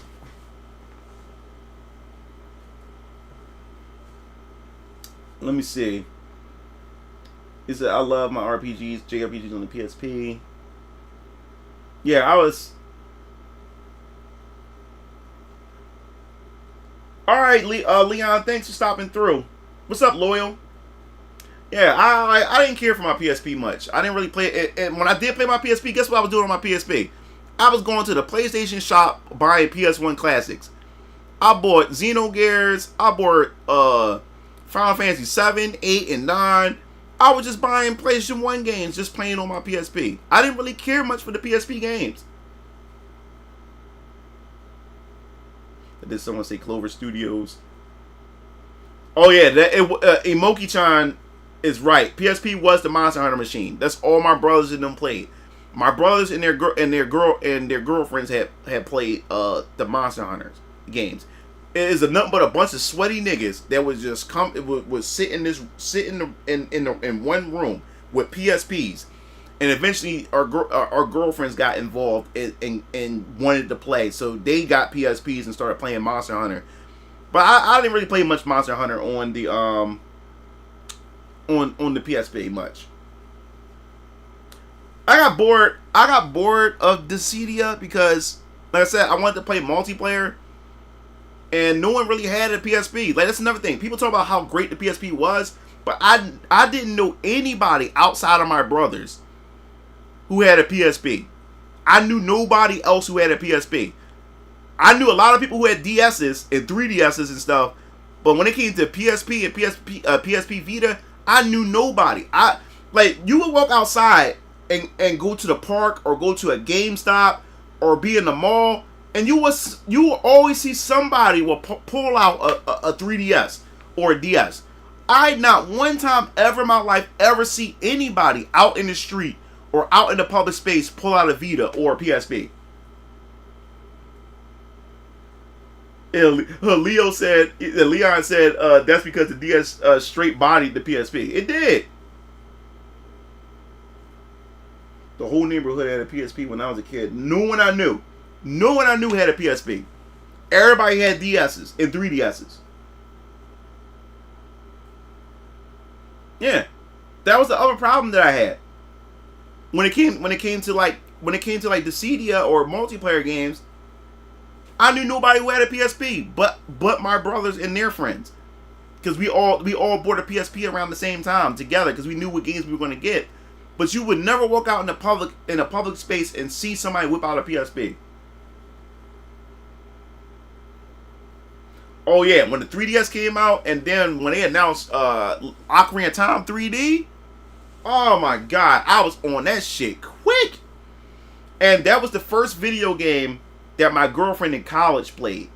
That's why I love that. I love that woman because she was willing to try. She was willing to partake in my hobbies and try shit out.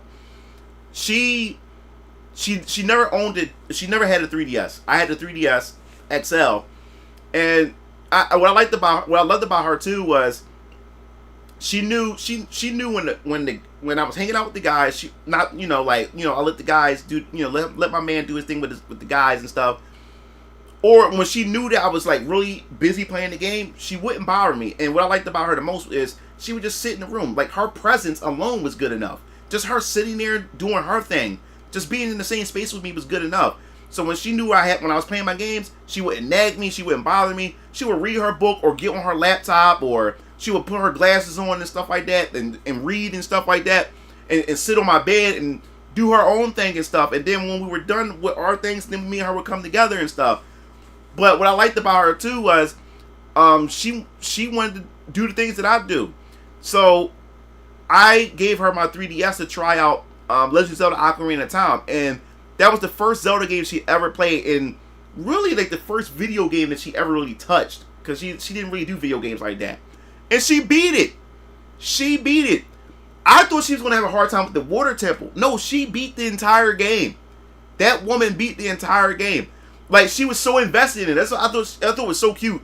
Like, I would come in, I would come in, hey babe, and she'd say, shh, I'm trying to get past this part. Like, she was so invested. I was like, damn, okay. I was happy. Like, she was invested in it. And then now when we walk to class or we walk to the cafeteria together, she got my 3DS just playing Ocarina of Time. And then she got the headsets on and stuff like that, so so she can play and listen to the sounds and the music and stuff. And then before we go to bed, we be in the bed, and I'm just chilling, and she in bed with me, and she just playing 3DS. And she was an awesome woman. Like I said, I would have married that woman if she didn't get this because of her GPA, and like I told you, her family problems and stuff.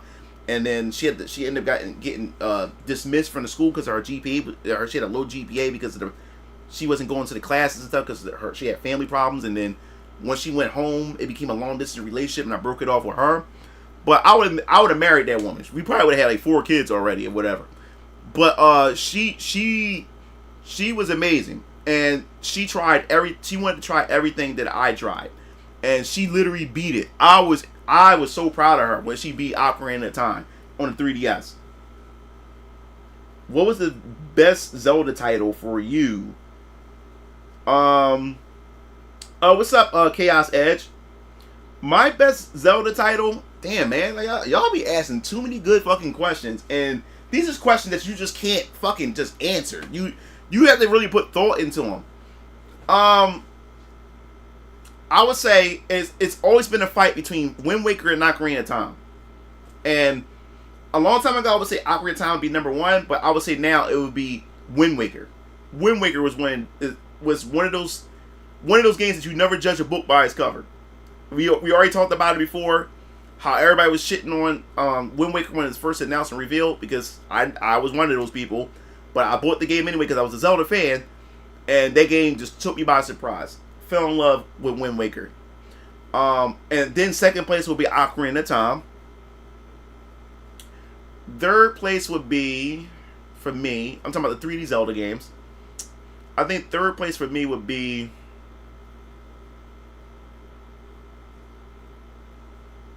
Twilight Princess. 4th will be Breath of the Wild.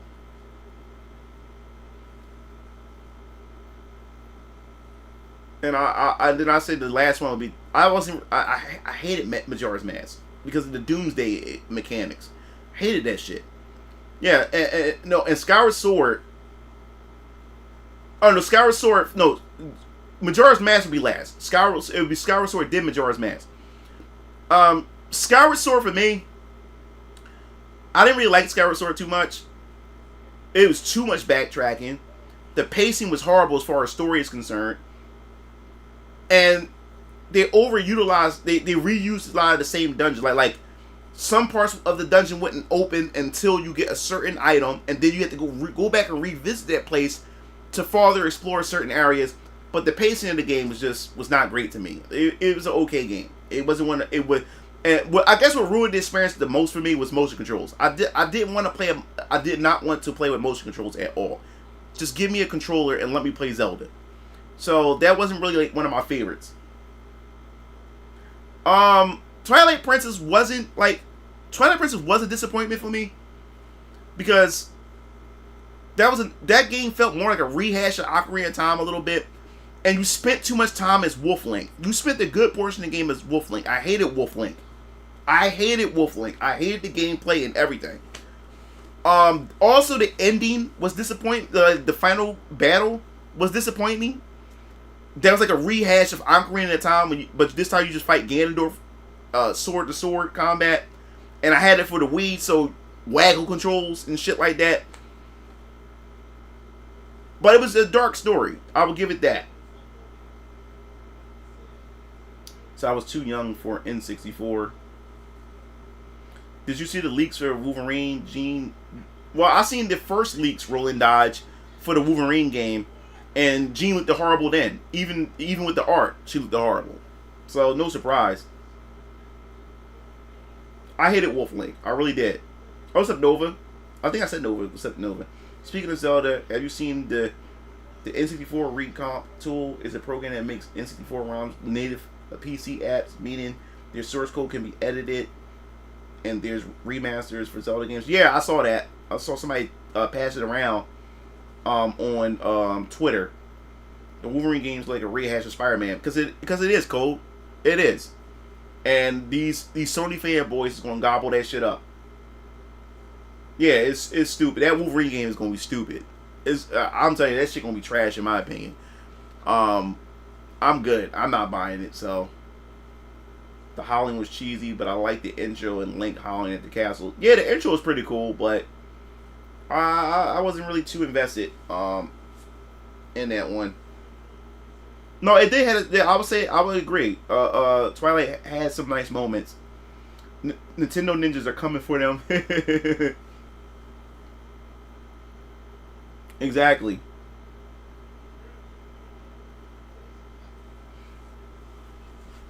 Exactly. After they forced MJ missions in Spider-Man, saying, "My part, yeah." Well, they're gonna have Jean Grey missions instead. I'm not very nostalgic, but recently I had to figure out emulation to play WrestleMania, the arcade game. It holds up so well. What's up, Smooth Realism? What's up, man? Yeah. It sounded disappointed with Jean Grey. He said, if you got the skill to remaster some Nintendo game, just save yourself the pain and get lawyered and make your own game. I think the problem is too many people. See, the thing about, or the reason why the Nintendo ninjas get a lot of niggas is because these niggas go on a whole advertisement campaign. These niggas go on that whole advertisement campaign and shit. That's what they end up doing. I mean, they're not getting paid off of it anyway. So I will just keep quiet about it and just wait for the game get near done or done, and then say, hey guys, I'm shadow dropping this or something. I'm shadow dropping this game. Or do a presentation once the game is done. No, these niggas will sit there and keep advertising the game, keep showing updates of the game, and Nintendo is just in the background. The ninjas are in the background just waiting for that time to get them. People, because people want attention since they won't get paid, they need some form of validation of their time. I mean, you have a point, Mango, but it's Nintendo we're talking about. It never ends well. It never does. Like, just shut your damn mouth and get that shit done. And I definitely understand that, Mango. I mean, I got RPG Maker stuff, and I never even show my projects and stuff like that. Like, most of the time when I do stuff, like when I make things, I make it for me. And the byproduct is people coming to see it, and if they like it, they'll partake in it. Even when it comes to Venus Orion Comics over here, my comic book company, it was essentially for me. I wanted to do this for me, and the fans and the people who are interested are the byproduct of me investing in my time with my comic book company and making the material and stuff like that. You know what I'm saying? That's why I'm keeping it so close to my chest, so close to my heart, and everything like that. Like I said, like every time I stream, I'm always gonna keep updating you guys with everything. As I said before, man, like everything's going smooth, everything's going well. Like I said, right now, like I said, I had an unrealistic time window of my launch. I thought I would have everything ready by September or maybe October. So now it's looking about November or December when I do the launch, because I have to still get this. I have to get a website built, which I'm getting done. As I said before, my physical book, I have to get it printed so I can actually look over it. And that takes about 20 days to a month for me to even get the fucking book. So I have to wait for the test book to come so I can see. And if there's any errors, I would have to send it back or get another copy and wait another month or so like that. So I have to make sure all that. And I got 4 variant covers. I have 4 variant covers. So I have to make sure all that. I have to make sure those covers come out the way it's supposed to come out. So that's why that's also going to take time. And I'm also working on the presentation for the launch of it like that. I have a nice presentation coming that my father, my brothers, and all of them is helping me work on. And I want this thing to be nice for you guys. Like, I'm really putting my all into this. I think it's going to be some of the best work that I've ever done. That's my editing wise, presentation wise. This is going to be some of the best things I've ever done here on this channel and stuff like that. Yes, you'll be like, the presentation is going to be on this channel, and you will be notified. You will find out in the community tab. I'm going to even make an announcement video to prepare you guys for the for the launch, so you guys won't be able to miss it. You'll get there will be an announcement on Twitter, all my different platforms that I'm on, Discord and everything, so you won't be lost or left in the dark. And then, as I said before, I would appreciate if you guys, if you guys are interested in wanting to show some support, I would definitely would love if you guys share that launch video around. I would love for you guys to share that around. Make sure to get into so many different people as much as possible. But like I said, I had an unrealistic window because I thought I could have all that shit done, but it can't be done that fast. So like I said, website, wait for the physical book to get here. Also, the presentation requires my artist to draw some cool images that I'm going to show during the presentation as well. And even as an artist, that stuff takes time, so I have to wait for that. And I have some other things that I'm trying to get done, which I can't share, and hopefully I'm able to pull it off in time for the release. If I can get that pulled off and I can get this person to do this, create this stuff for me, that's gonna be awesome. And if I do get this person to create it for me, that also takes time for that person to get that shit done. You know what I'm saying? So I had an unrealistic window of like that. So November or December would be the time. No problem. Thanks, Lord Flames, for stopping through. It might help if you get other YouTubers to promote it. Yeah, most definitely. I'll try to get one more. I'll try to get on more podcasts and stuff like that. For those, for me to be able to promote it as well, and get on different platforms to promote it and everything. And I'm also gonna be spending money on Twitter advertisements. I'm gonna put a lot of money into that. So you can get out there into the ether. I'm gonna spend money on YouTube advertisements as well and everything. So yeah, man, I'm doing this. No, I got my comic book company, Venus Orion Comics. These pictures you see back here is my original comic book characters. I got a shared universe. My shared universe is something that I've always dreamed of. I'll just put it that way. So it's going to be different series. So each series is going to have its own stories, but it's all in the same universe and everything. So you can follow whatever series you want. Like I said before, like back here, these characters you see, these characters at the bottom picture, they all in one team, like the Avengers. They call it the Valiant Ascenders. But each of those characters have their own comic book series. They all come from a different series, but they're eventually going to come together and form a team together. And these are just some of the characters. These are like I said, there's a bunch. I got over 100 characters made. Of like that, 100 characters. I got a bunch of different. Like I said, I got a Bible for my universe that I've been working on for 3 years. I spent nearly $30,000 of my own money to get all this stuff together and everything like that. But yeah, so there's gonna be so many different stories, so many different series that you can choose which one you want to follow. And there's an overarching story. Each series will give you pieces that build a much bigger picture and stuff like that. And those of you guys who are into lore building stuff, you'll be able to pick up those different things within each series. And then you will also know, because you will also know where each series fit in the timeline. So you will know, oh, this has to be going on during this series over here and stuff. You know? I want that art behind you. Yeah. I will be selling these posters too. These are unofficial posters. These posters are only meant for me. But so many guys, every time in my YouTube videos, a lot of you guys say, yo, can I get these posters? So I'll be doing a limited run of these posters, because these posters are really supposed to be for me. There will be official posters once each series that come out will have the official poster. So these are going to be rare. That means once I put these out, you won't be able to get these posters. There's going to be a limited run of these or whatever like that. And if you want an autograph on it too, I'll autograph it too. Doesn't matter. But there will be a limited run of these posters, because these posters are really supposed to be for me. But a lot of you guys want these, so there will be a limited run. And those who get it, you guys are going to like these will be worth something later in the future and stuff if you hold on to these, because these weren't supposed to be going out to the public and stuff like that. So I'm definitely going to do that. Moving on, Epical Crest. I really love the outro music of yours that you played, the latest video. Could you play the outro? Could you play the outro in full? I don't really. Do I have the actual outro in full? Like the videos that you hear. Most of my videos I rip from other YouTube videos with this software I got. I just rip it off.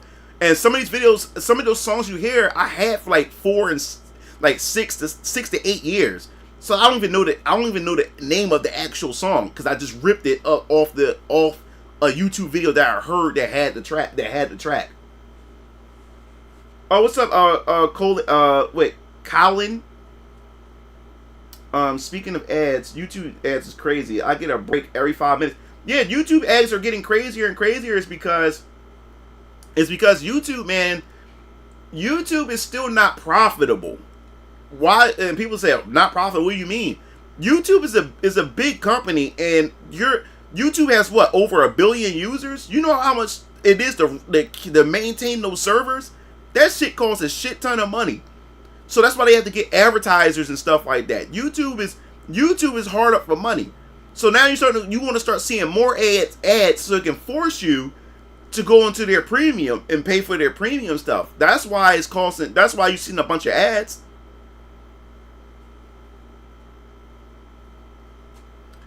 That's why you see a bunch of ads.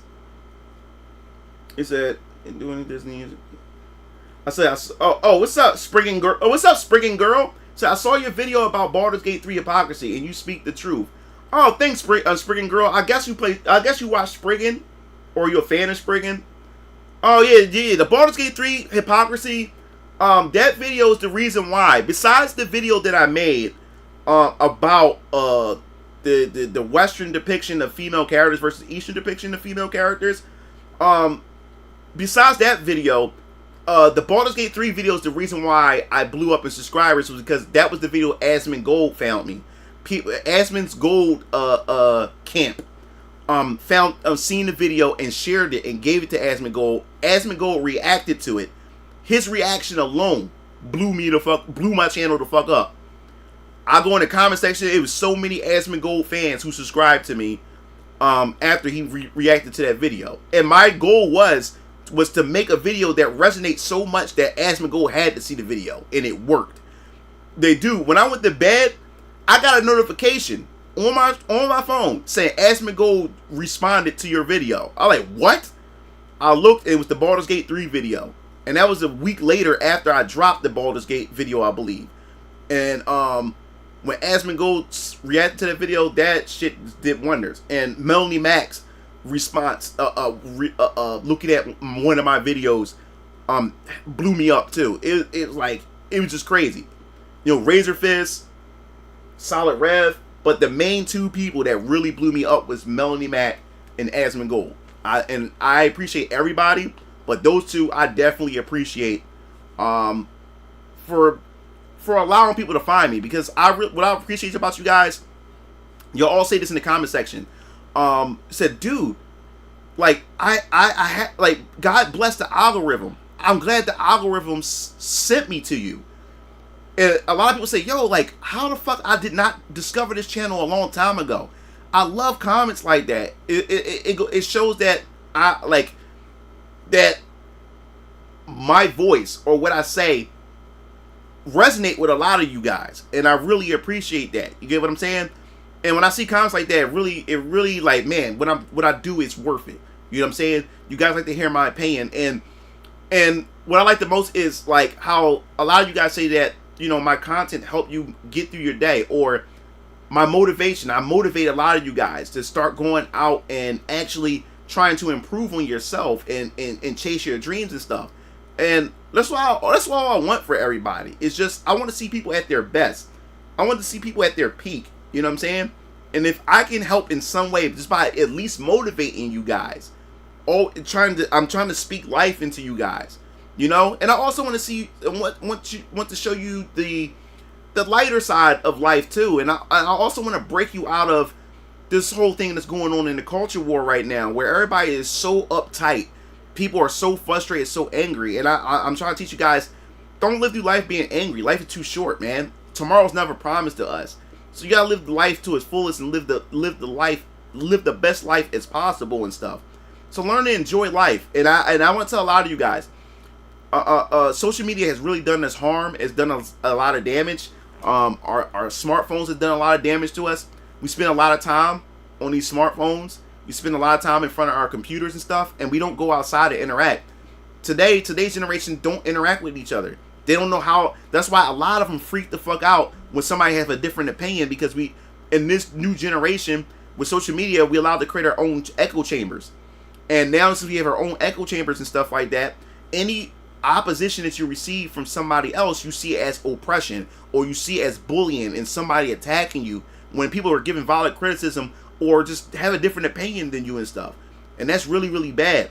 And I think the only way we can break out of this as well is if you guys, you have to go back outside. I understand some of you guys may be introverts or socially awkward and stuff, but trust me, it does really, really good for you. Us as human beings, we are meant to be in contact and be around one another. We are meant to do that. That's how God designed us. We have to be around each other. Even though we may be different skin colors, different religious background, us as humans, we are all connected in this universe. We're all connected. We can feel each other's pain. We can feel each other's frustration and stuff like that. We can feel when each other's happy and stuff like that. Even though that we're not related to each other, we can feel one another. You know what I'm saying? So that there's something deep when it comes to the human experience. But you will never get that human experience if you keep your ass in the house all day, playing video games for hours, watching anime, and beating your dick to porn and hentai all day. You'll never get to get that human experience. That's why you got to get back outside. And I think the pandemic and these shutdowns had also worsened it too, because we've been locked down for around like 2 years, and that also shut everybody out and made things much worse, which everybody's able to create even more and much bigger echo chambers as well. And we have to get out of that. We have to get back outside. We need the arcade scene to come back, especially in America. The arcade scene is gone. It's pretty much dead. You only have little pockets of arcades here and there, but the arcade scene was a good socializing place where you're able to come and socialize, play games, get to know different people and stuff like that. We need more social clubs, more social places where people have common interests and come together and have fun and get to know each other. But you got to get around people. You got to. But you have to, Colin. You have to go outside. You have to go outside, man. Where outside? That's a good question. Where outside? Go to the park. Go to a lounge. There's a lot. Dude, you don't understand. Sometimes I would get my laptop, where this is where my chat window is at, where I can see the chat. But I'll get my laptop. I got a laptop bag, and I would go to a coffee lounge. I go to a coffee lounge and just sit down, get some coffee, and just being around people. And then sometimes people will walk up to you and just talk to you, want to know what you're doing. And you was interested. Oh, so Modoc said, I was introduced to your channel by Melanie Mac. Oh, cool, that's awesome.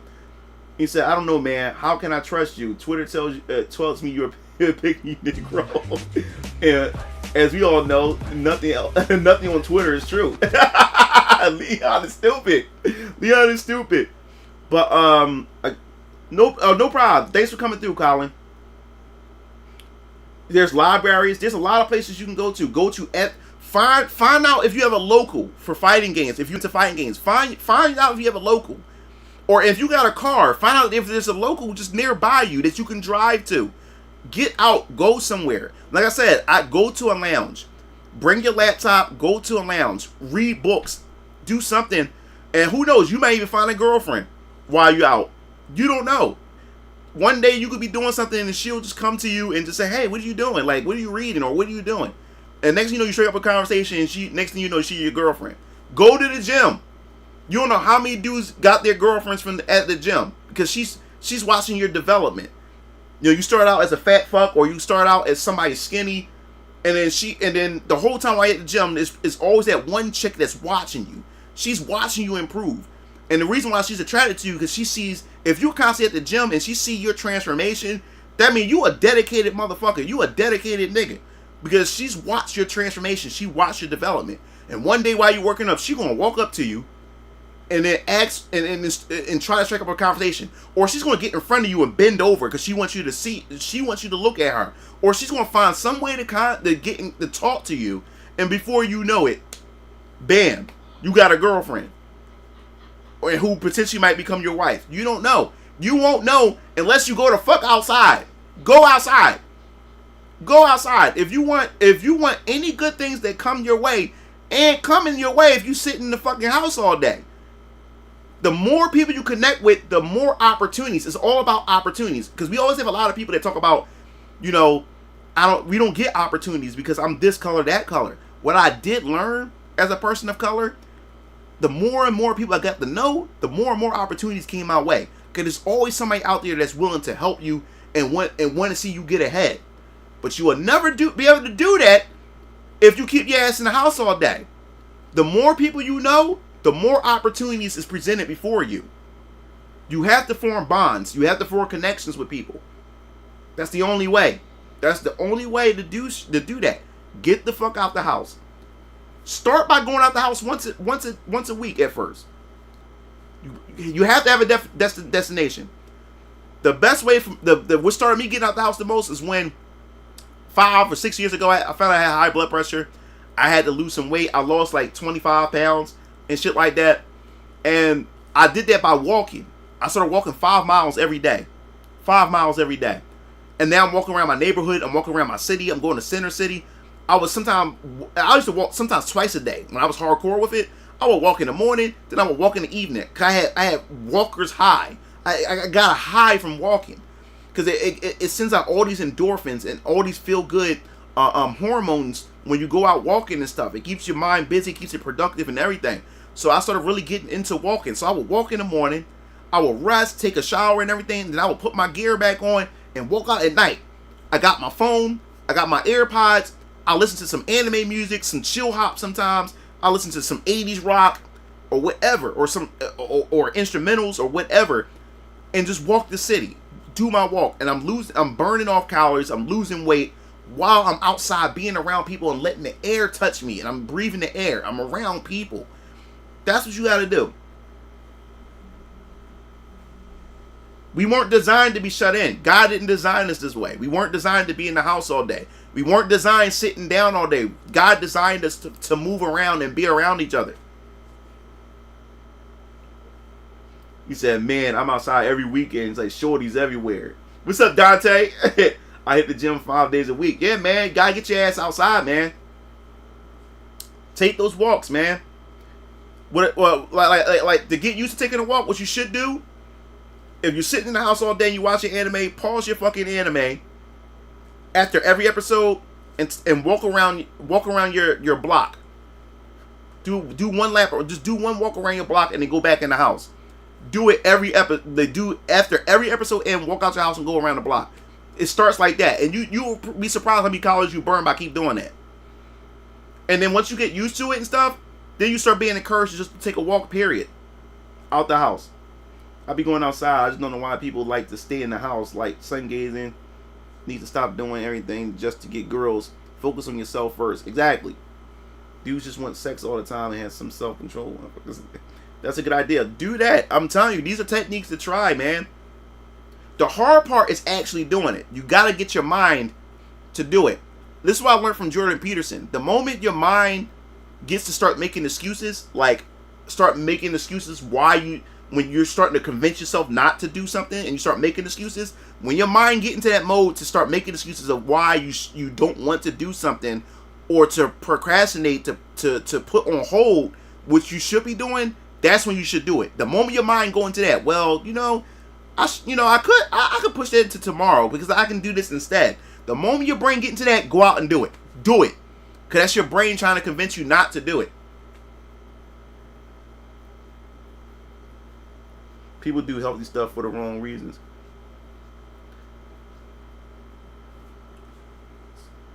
I've been more active in just trying to get my life in check. I hear you, Solo.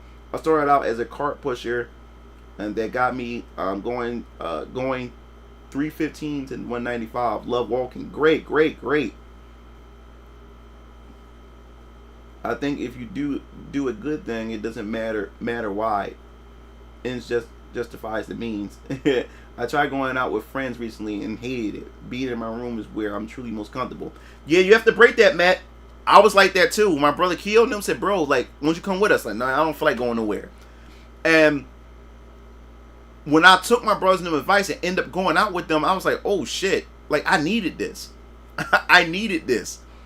And that's why I'm out more often. I'm going out more often and stuff like that. You have to get out your house. Get out your house, people. You have to get out. Get out. And that's another reason why your brain is stuck in a certain mode, is stuck in a certain mindset in the mind frame, is because you're in the house all day. You see the same environment all day, and you spend more time on the internet, and you engaging and you taking in all the nonsense from social media. Gotta get out the house. It said people do all this stuff because they want to do so bad. I don't get it. The grave is comfortable too. Sometimes you need some discomfort. The reason I say that is because so many men do stuff to attract women. I mean, that's where I'm kind of at. And go outside and stuff and leave with other people. Definitely got to meet up with people. Seriously, just going out once a week and hang outdoors does wonders. What's up, Kemp? Yeah, I met a really good friend at a job at work because we talked a lot, had a lot of good conversation. He invited me to work out with him as a free guest at Planet Fitness, and we work out every week. Yeah, you understand all the opportunities you miss by not going out meeting people. You gotta meet people. You gotta get outside. I know it's hard. I know you're comfortable at home. Go outside. Go outside. But anyway, as I said before I close out, check out my brothers, Strike and Keo Tees. This is their t-shirt company. As I said before, we based in Philadelphia. We've been at it for like 3 years. They're graphic designers, so you won't be able to find any of their shirt designs anywhere but this website, because they graphic design all their shirts. We do custom designs. If you're a content creator, you can ask Leon, Worlds of Paradise. We even made his merchandise and everything too. So you can definitely talk to him for as a recommendation and stuff like that and everything. But yeah, Striking QOTs, definitely check them out. And I'm glad you guys stopped through. This is a fun stream. I appreciate the super chats and everything. I think I figured out a stream schedule. I won't confirm anything until I'm consistent with it. If I can do it for a month straight, then I'll announce what my actual schedule is, or whatever like that. The link is right there. Yeah, I am an introvert. I am an introvert, but I learned to fight that, you know. But yeah, as I said before, I really appreciate you guys. I think I finally do have a stream schedule, but I have to stick with it for a month before I can actually say this is the schedule, because I want to be consistent. Yeah, I think I have something. You guys will be able to know the pattern. Keep track of what days I get on, and then you'll probably figure out what my schedule is. So this week, starting this week, you should be able to figure it out. Okay? So yeah, you guys have a good night. I got a lot of work to do off stream, and I'll be seeing you. Oh, the next stream is this Friday. We'll be doing a Sonic Superstars stream with my brothers. Okay? So I'll be seeing you guys then soon, okay? So yeah, I'll see you Game Fiends later. Peace out.